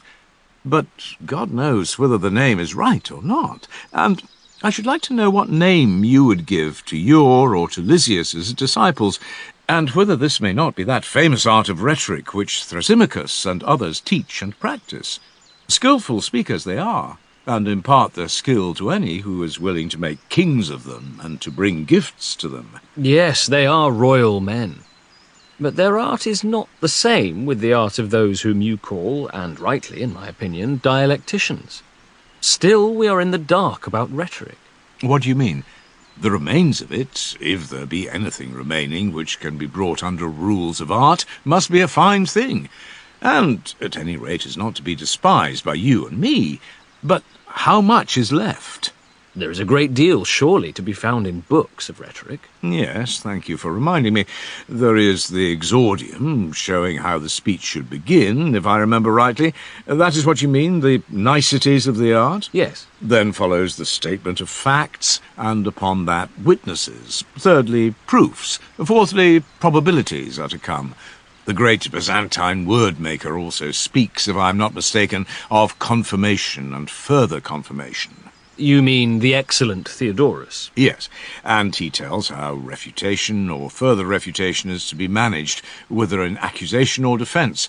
I ought also to mention the illustrious Parian Evenus, who first invented insinuations and indirect praises, and also indirect censures, which, according to some, he put into verse to help the memory.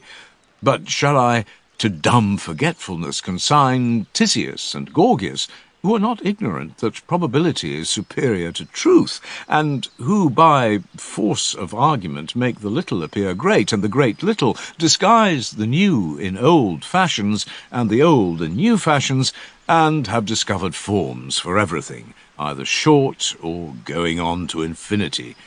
I remember Prodicus laughing when I told him of this. He said that he himself discovered the true rule of art, which was neither long nor short, but of a convenient length. Well done, Prodicus. Then there is Hippias, the Elean stranger, who probably agrees with him. Yes. And there is also Polus, who has treasuries of diplasiology and nomology and iconology, and who teaches in them the names of which Lysimnius made him a present. They were to give a polish. Had not Protagoras something of the same sort? Yes, rules of correct diction and many other fine precepts. For the sorrows of a poor old man, or any other pathetic case, no one is better than the Chalcedonian giant. He can put a whole company of people into a passion and out of one again by his mighty magic, and is first-rate at inventing or disposing of any sort of calumny on any grounds, or none. All of them agree in asserting that a speech should end in recapitulation, though they do not all agree to use the same word. You mean that there should be a summing up of the arguments in order to remind the hearers of them? I have now said all that I have to say of the art of rhetoric. Have you anything to add? Not much. Nothing very important. Leave the unimportant, and let us bring the really important question into the light of day, which is, what power has this art of rhetoric, and when? A very great power in public meetings. It has, but I should like to know whether you have the same feeling as I have about the rhetoricians. To me, there seem to be a great many holes in their web. Give an example. I will. Suppose a person to come to your friend, Riximachus, or to his father, Acumenus, and to say to him, I know how to apply drugs which shall have either a heating or a cooling effect, and I can give a vomit, and also a purge, and all that sort of thing. And knowing all this, as I do, I claim to be a physician, and to make physicians by imparting this knowledge to others. What do you suppose that they would say? They would be sure to ask him whether he knew to whom he would give his medicines, and when, and how much. And suppose that he were to reply, No, I know nothing of all that. I expect the patient who consults me to be able to do these things for himself. Well, they would say in reply that he is a madman or pedant who fancies that he is a physician because he has read something in a book, or has stumbled on a prescription or two, although he has no real understanding of the art of medicine. And suppose a person were to come to Sophocles or Euripides and say that he knows how to make a very long speech about a small matter, or a short speech about a great matter, and also a sorrowful speech, or a terrible or threatening speech, or any other kind of speech, and in teaching this fancies that he is teaching the art of tragedy? They, too, would surely laugh at him if he fancies that tragedy is anything but the arranging of these elements in a manner which will be suitable to one another and to the whole. But I do not suppose that they would be rude or abusive to him. Would they not treat him as a musician would a man who thinks that he is a harmonist because he knows how to pitch the highest and lowest notes? Happening to meet such an one, he would not say to him savagely, "Fool, you are mad," but, like a musician, in a gentle and harmonious tone of voice, he would answer, "My good friend, he who would be a harmonist must certainly know this, and yet he may understand nothing of harmony if he has not got beyond your stage of knowledge, for you only know the preliminaries of harmony, and not harmony itself." Very true. And will not Sophocles say to the display of the would-be tragedian that this is not tragedy, but the preliminaries of tragedy? And will not Acumenus say the same of medicine to the would-be physician? Quite true. And if Adrastus, the mellifluous, or Pericles heard of these wonderful arts, brachiologies and iconologies and all the hard names which we have been endeavouring to draw into the light of day, what would they say? Instead of losing temper and applying uncomplimentary epithets, as you and I have been doing, to the authors of such an imaginary art, their superior wisdom would rather censure us as well as them. Have a little patience, Phaedrus and Socrates, they would say. You should not be in such a passion with those who, from some want of dialectical skill, are unable to define the nature of rhetoric, and consequently suppose that they have found the art in the preliminary conditions of it, and when these have been taught by them to others, fancy that the whole art of rhetoric has been taught by them.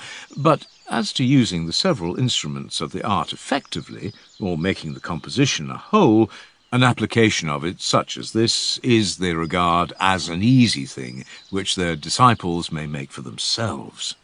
I quite admit, Socrates, that the art of rhetoric which these men teach, and of which they write, is such as you describe.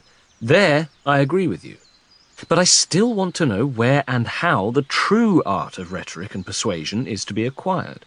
The perfection which is required of the finished orator is, or rather must be, like the perfection of anything else, partly given by nature, but may also be assisted by art. If you have the natural power and add to it knowledge and practice, you will be a distinguished speaker. If you fall short in either of these, you will be to that extent defective. But the art, as far as there is an art, of rhetoric does not lie in the direction of Lysias or Thrasymachus. In what direction, then? I conceive Pericles to have been the most accomplished of rhetoricians. What of that? All the great arts require discussion and high speculation about the truths of nature. Hence come loftiness of thought and completeness of execution. And this, as I conceive, was the quality which, in addition to his natural gifts, Pericles acquired from his intercourse with Anaxagoras, whom he happened to know. He was thus imbued with the higher philosophy, and attained the knowledge of mind and the negative of mind, which were favourite themes of Anaxagoras, and applied what suited his purpose to the art of speaking. Explain. Rhetoric is like medicine. How so? Why? Because medicine has to define the nature of the body, and rhetoric of the soul.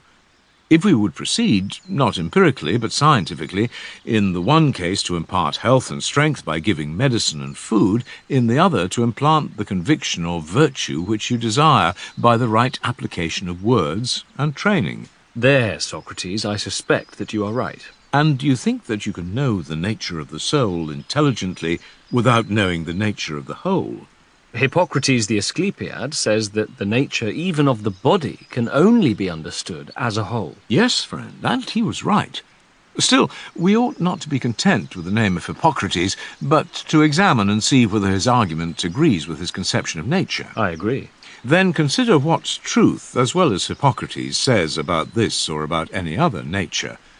Ought we not to consider first whether that which we wish to learn and to teach is a simple or multiform thing, and if simple, then to inquire what power it has of acting or being acted upon in relation to other things, and if multiform, then to number the forms, and see first in the case of one of them, and then in the case of all of them, what is that power of acting or being acted upon which makes each and all of them to be what they are. You may very likely be right, Socrates.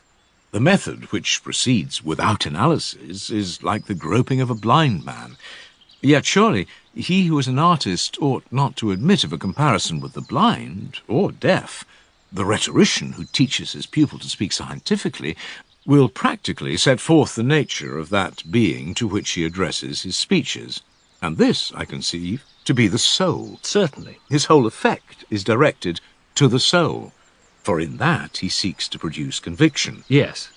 Then clearly, Thrasymachus, or anyone else who teaches rhetoric in earnest, will give an exact description of the nature of the soul, which will enable us to see whether she be single and same, or, like the body, multiform. That is what we should call showing the nature of the soul. Exactly. He will explain, secondly, the mode in which she acts, or is acted upon. True. Thirdly, having classified men and speeches, and their kinds and affections, and adapted them to one another, he will tell the reasons of his arrangement, and show why one soul is persuaded by a particular form of argument, and not another. You have hit upon a very good way. Yes, that is the true and only way in which any subject can be set forth or treated by rules of art, whether in speaking or writing. But the writers of the present day, at whose feet you have sat, craftily conceal the nature of the soul which they know quite well, nor, until they adopt our method of reading and writing, can we admit that they write by rules of art. What is our method? I cannot give you the exact details, but I should like to tell you generally, as far as is in my power, how a man ought to proceed according to rules of art. Let me hear. Oratory is the art of enchanting the soul, and therefore he who would be an orator has to learn the differences of human souls. They are so many and of such a nature, and from them come the differences between man and man. Having proceeded thus far in his analysis, he will next divide speeches into their different classes. Such and such persons, he will say, are affected by this or that kind of speech in this or that way, and he will tell you why. The pupil must have a good theoretical notion of them first, and then he must have experience of them in actual life. and be able to follow them with all his senses about him, or he will never get beyond the precepts of his masters.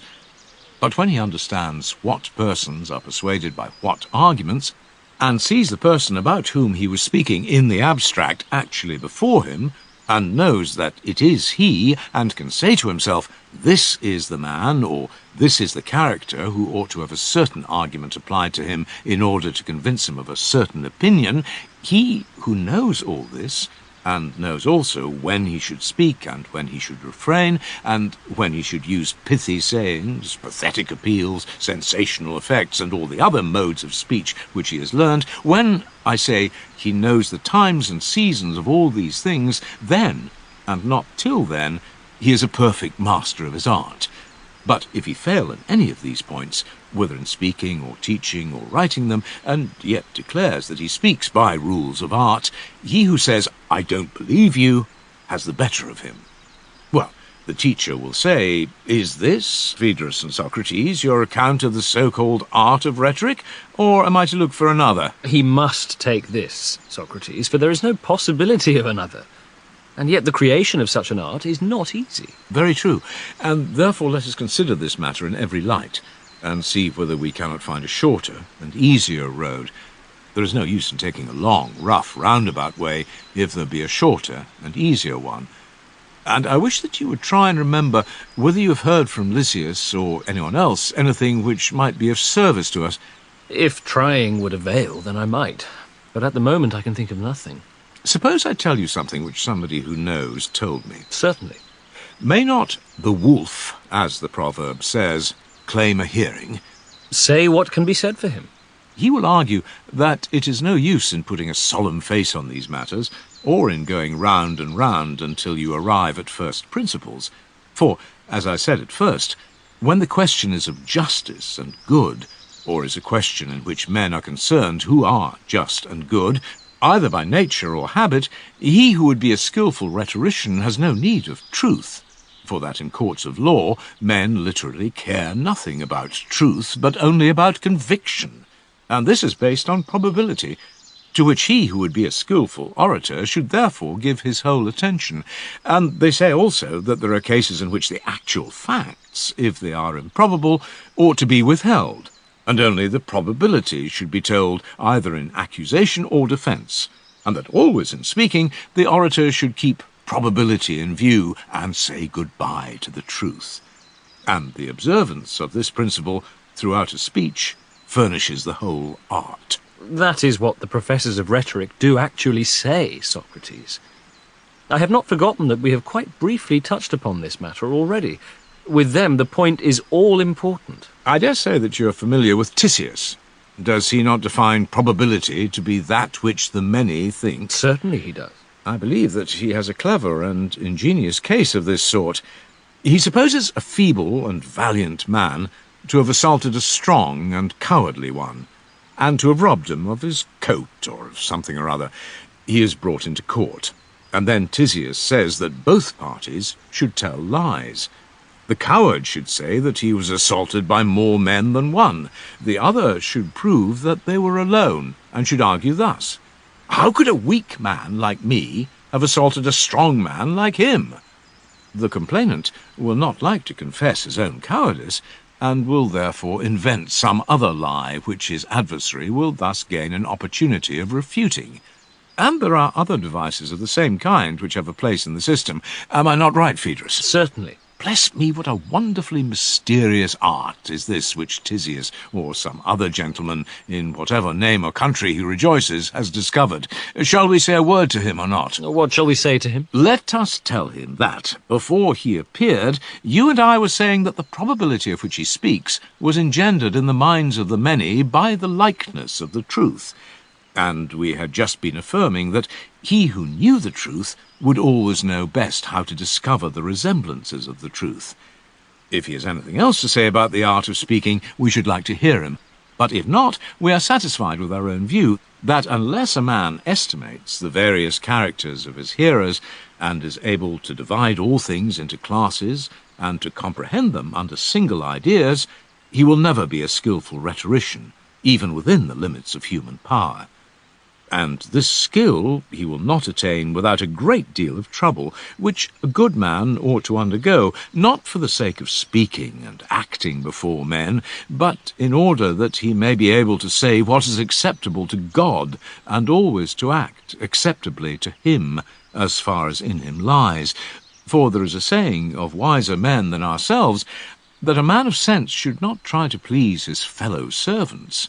At least this should not be his first object, but his good and noble masters. And therefore, if the way is long and circuitous, marvel not at this. For where the end is great, there we may take the longer road, but not for lesser ends such as yours. Truly the argument may say, Tisias, that if you do not mind going so far, rhetoric has a fair beginning here. I think, Socrates, that this is admirable, if only practicable. But even to fail in an honourable object is honourable. True. Enough appears to have been said by us of a true and false art of speaking. Certainly. But there is something yet to be said of propriety and impropriety of writing. Yes. Do you know how you can speak or act about rhetoric in a manner which will be acceptable to God? No, indeed. Do you? I have heard a tradition of the ancients. Whether true or not, they only know. Although, if we had found the truth ourselves, do you think that we should care much about the opinions of men? Your question needs no answer. But I wish that you would tell me what you say that you have heard. At the Egyptian city of Naucratis, there was a famous old god whose name was Theuth. The bird which is called the ibis is sacred to him, and he was the inventor of many arts, such as arithmetic and calculation and geometry and astronomy and drafts and dice. But his great discovery was the use of letters. Now, in those days, the god Thamus was the king of the whole country of Egypt, and he dwelt in that great city of Upper Egypt, which the Hellenes call Egyptian Thebes, and the god himself is called by them Ammon. To him came Theuth, and showed his inventions, desiring that the other Egyptians might be allowed to have the benefit of them. He enumerated them, and Thamus inquired about their several uses, and praised some of them and censured others, as he approved or disapproved of them. It would take a long time to repeat all that Thamus said to Theuth in praise or blame of the various arts. But when they came to letters, this, said Theuth, will make the Egyptians wiser and give them better memories. It is a specific both for the memory and for the wit. Thamus replied, O most ingenious Theuth, the parent or inventor of an art is not always the best judge of the utility or inutility of his own inventions to the users of them. And in this instance, you, who are the father of letters, from a paternal love of your own children, have been led to attribute to them a quality which they cannot have. For this discovery of yours will create forgetfulness in the learners' souls, because they will not use their memories. They will trust to the external written characters, and not remember of themselves. The specific which you have discovered is an aid not to memory, but to reminiscence, and you give your disciples not truth, but only the semblance of truth. They will be hearers of many things, and will have learned nothing. They will appear to be omniscient, and will generally know nothing. They will be tiresome company, having the show of wisdom without the reality. Yes, Socrates, you can easily invent tales of Egypt or of any other country. There was a tradition in the Temple of Dodona that oaks first gave prophetic utterances.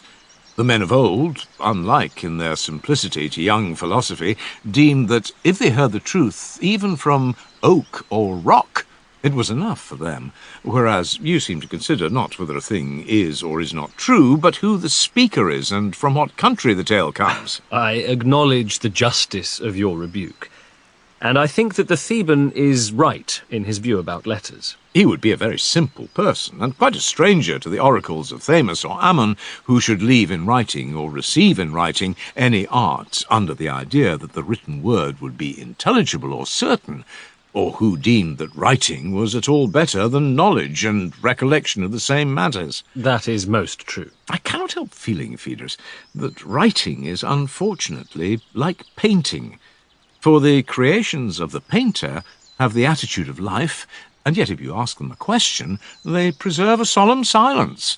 And the same may be said of speeches. You would imagine that they had intelligence, but if you want to know anything and put a question to one of them, the speaker always gives one unvarying answer. And when they have been once written down, they are tumbled about anywhere among those who may or may not understand them, and know not to whom they should reply, to whom not. And if they are maltreated or abused, they have no parent to protect them, and they cannot protect or defend themselves. That, again, is most true. Is there not another kind of word or speech, far better than this, and having far greater power, a son of the same family, but lawfully begotten? Whom do you mean, and what is his origin? I mean an intelligent word, graven in the soul of the learner, which can defend itself, and knows when to speak and when to be silent. You mean the living word of knowledge, which has a soul, and of which the written word is properly no more than an image? Yes, of course, that is what I mean. And now, may I be allowed to ask you a question? Would a husbandman, who is a man of sense, take the seeds which he values and which he wishes to bear fruit, and in sober seriousness plant them during the heat of summer in some garden of Adonis, that he may rejoice when he sees them in 8 days appearing in beauty? At least he would do so, if at all, only for the sake of amusement and pastime.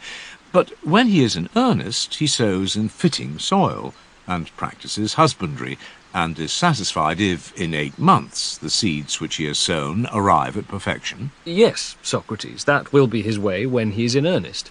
He will do the other, as you say, only in play.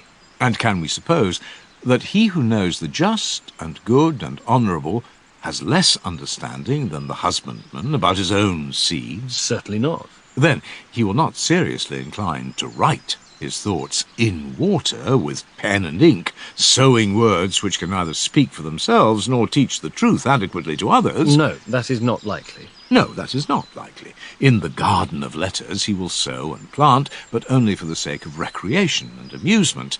He will write them down as memorials to be treasured against the forgetfulness of old age, by himself or by any other old man who is treading the same path. He will rejoice in beholding their tender growth, and while others are refreshing their souls with banqueting and the like, this will be the pastime in which his days are spent. A pastime, Socrates, as noble as the other is ignoble. The pastime of a man who can be amused by serious talk, and can discourse merrily about justice and the like. True, Phaedrus, but nobler far is the serious pursuit of the dialectician, who, finding a congenial soul, by the help of science, sows and plants therein words which are able to help themselves and him who planted them, and are not unfruitful, but have in them a seed which others brought up in different soils render immortal, making the possessors of it happy to the utmost extent of human happiness. Far nobler, certainly. And now, Phaedrus, having agreed upon the premises, we may decide about the conclusion. About what conclusion? About Lysias, whom we censured, and his art of writing, and his discourses, and the rhetorical skill, or want of skill, which was shown in them. These are the questions which we sought to determine, and they brought us to this point. And I think that we are now pretty well informed about the nature of art and its opposite. Yes, I think with you. But I wish that you would repeat what was said. Until a man knows the truth of the several particulars of which he is writing or speaking, and is able to define them as they are, and having defined them again, to divide them until they can be no longer divided, and until, in like manner, he is able to discern the nature of the soul, and discover the different modes of discourse which are adapted to different natures, and to arrange and dispose them in such a way that the simple form of speech may be addressed to the simpler nature, and the complex and composite to the more complex nature, until he has accomplished all this, he will be unable to handle arguments according to rules of art, as far as their nature allows them to be subjected to art, either for the purpose of teaching or persuading. Such is the view which is implied in the whole preceding argument. Yes, that was our view, certainly. Secondly, as to the censure which was passed on the speaking or writing of discourses, and how they might be rightly or wrongly censured, did not our previous argument show... Show what? that whether Lysias or any other writer that ever was or will be, whether private man or statesman, proposes laws, and so becomes the author of a political treatise, fancying that there is any great certainty and clearness in his performance, the fact of his so writing is only a disgrace to him, whatever men may say. For not to know the nature of justice and injustice, and good and evil, and not to be able to distinguish the dream from the reality, cannot in truth be otherwise than disgraceful to him, even though he have the applause of the whole world. Certainly. But he who thinks that in the written word there is necessarily much which is not serious, and that neither poetry nor prose, spoken or written, is of any great value, if, like the compositions of the rhapsodes, they are only recited in order to be believed, and not with any view to criticism or instruction, and who thinks that even the best of writings are but a reminiscence of what we know, and that only in principles of justice and goodness and nobility, taught and communicated orally for the sake of instruction, and graven in the soul, which is the true way of writing, is their clearness and perfection and seriousness, and that such principles are a man's own and his legitimate offspring, being in the first place the word which he finds in his own bosom, secondly the brethren and descendants and relations of his ideas, which have been duly implanted by him in the souls of others, and who cares for them and no others. This is the right sort of man, and you and I, Phaedrus, would pray that we may become like him. That is most assuredly my desire and prayer. And now the play is played out, and of rhetoric enough.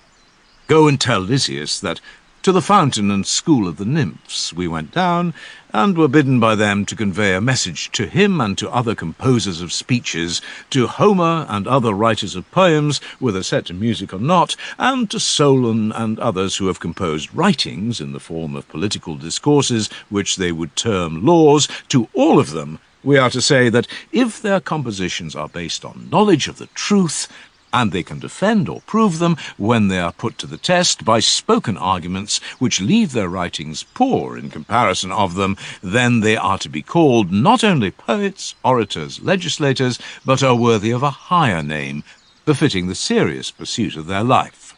What name would you assign to them? Wise I may not call them, for that is a great name which belongs to God alone.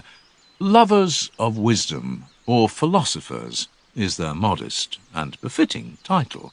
Very suitable. And he who cannot rise above his own compilations and compositions, which he has been long patching and piecing, adding some and taking away some, may be justly called poet, or speech-maker, or law-maker. Certainly.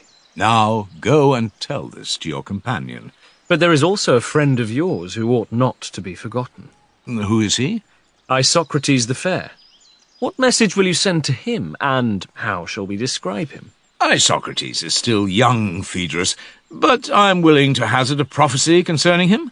What would you prophesy? I think that he has a genius which soars above the orations of Lysias, and that his character is cast in a finer mould. My impression of him is that he will marvellously improve as he grows older, and that all former rhetoricians will be as children in comparison of him. And I believe that he will not be satisfied with rhetoric, but that there is in him a divine inspiration which will lead him to things higher still, for he has an element of philosophy in his nature. This is the message of the gods dwelling in this place, and which I will myself deliver to Isocrates, who is my delight, and do you give the other to Lysias, who is yours. I will. And now, as the heat is abated, let us depart. Should we not offer up a prayer, first of all, to the local deities? By all means.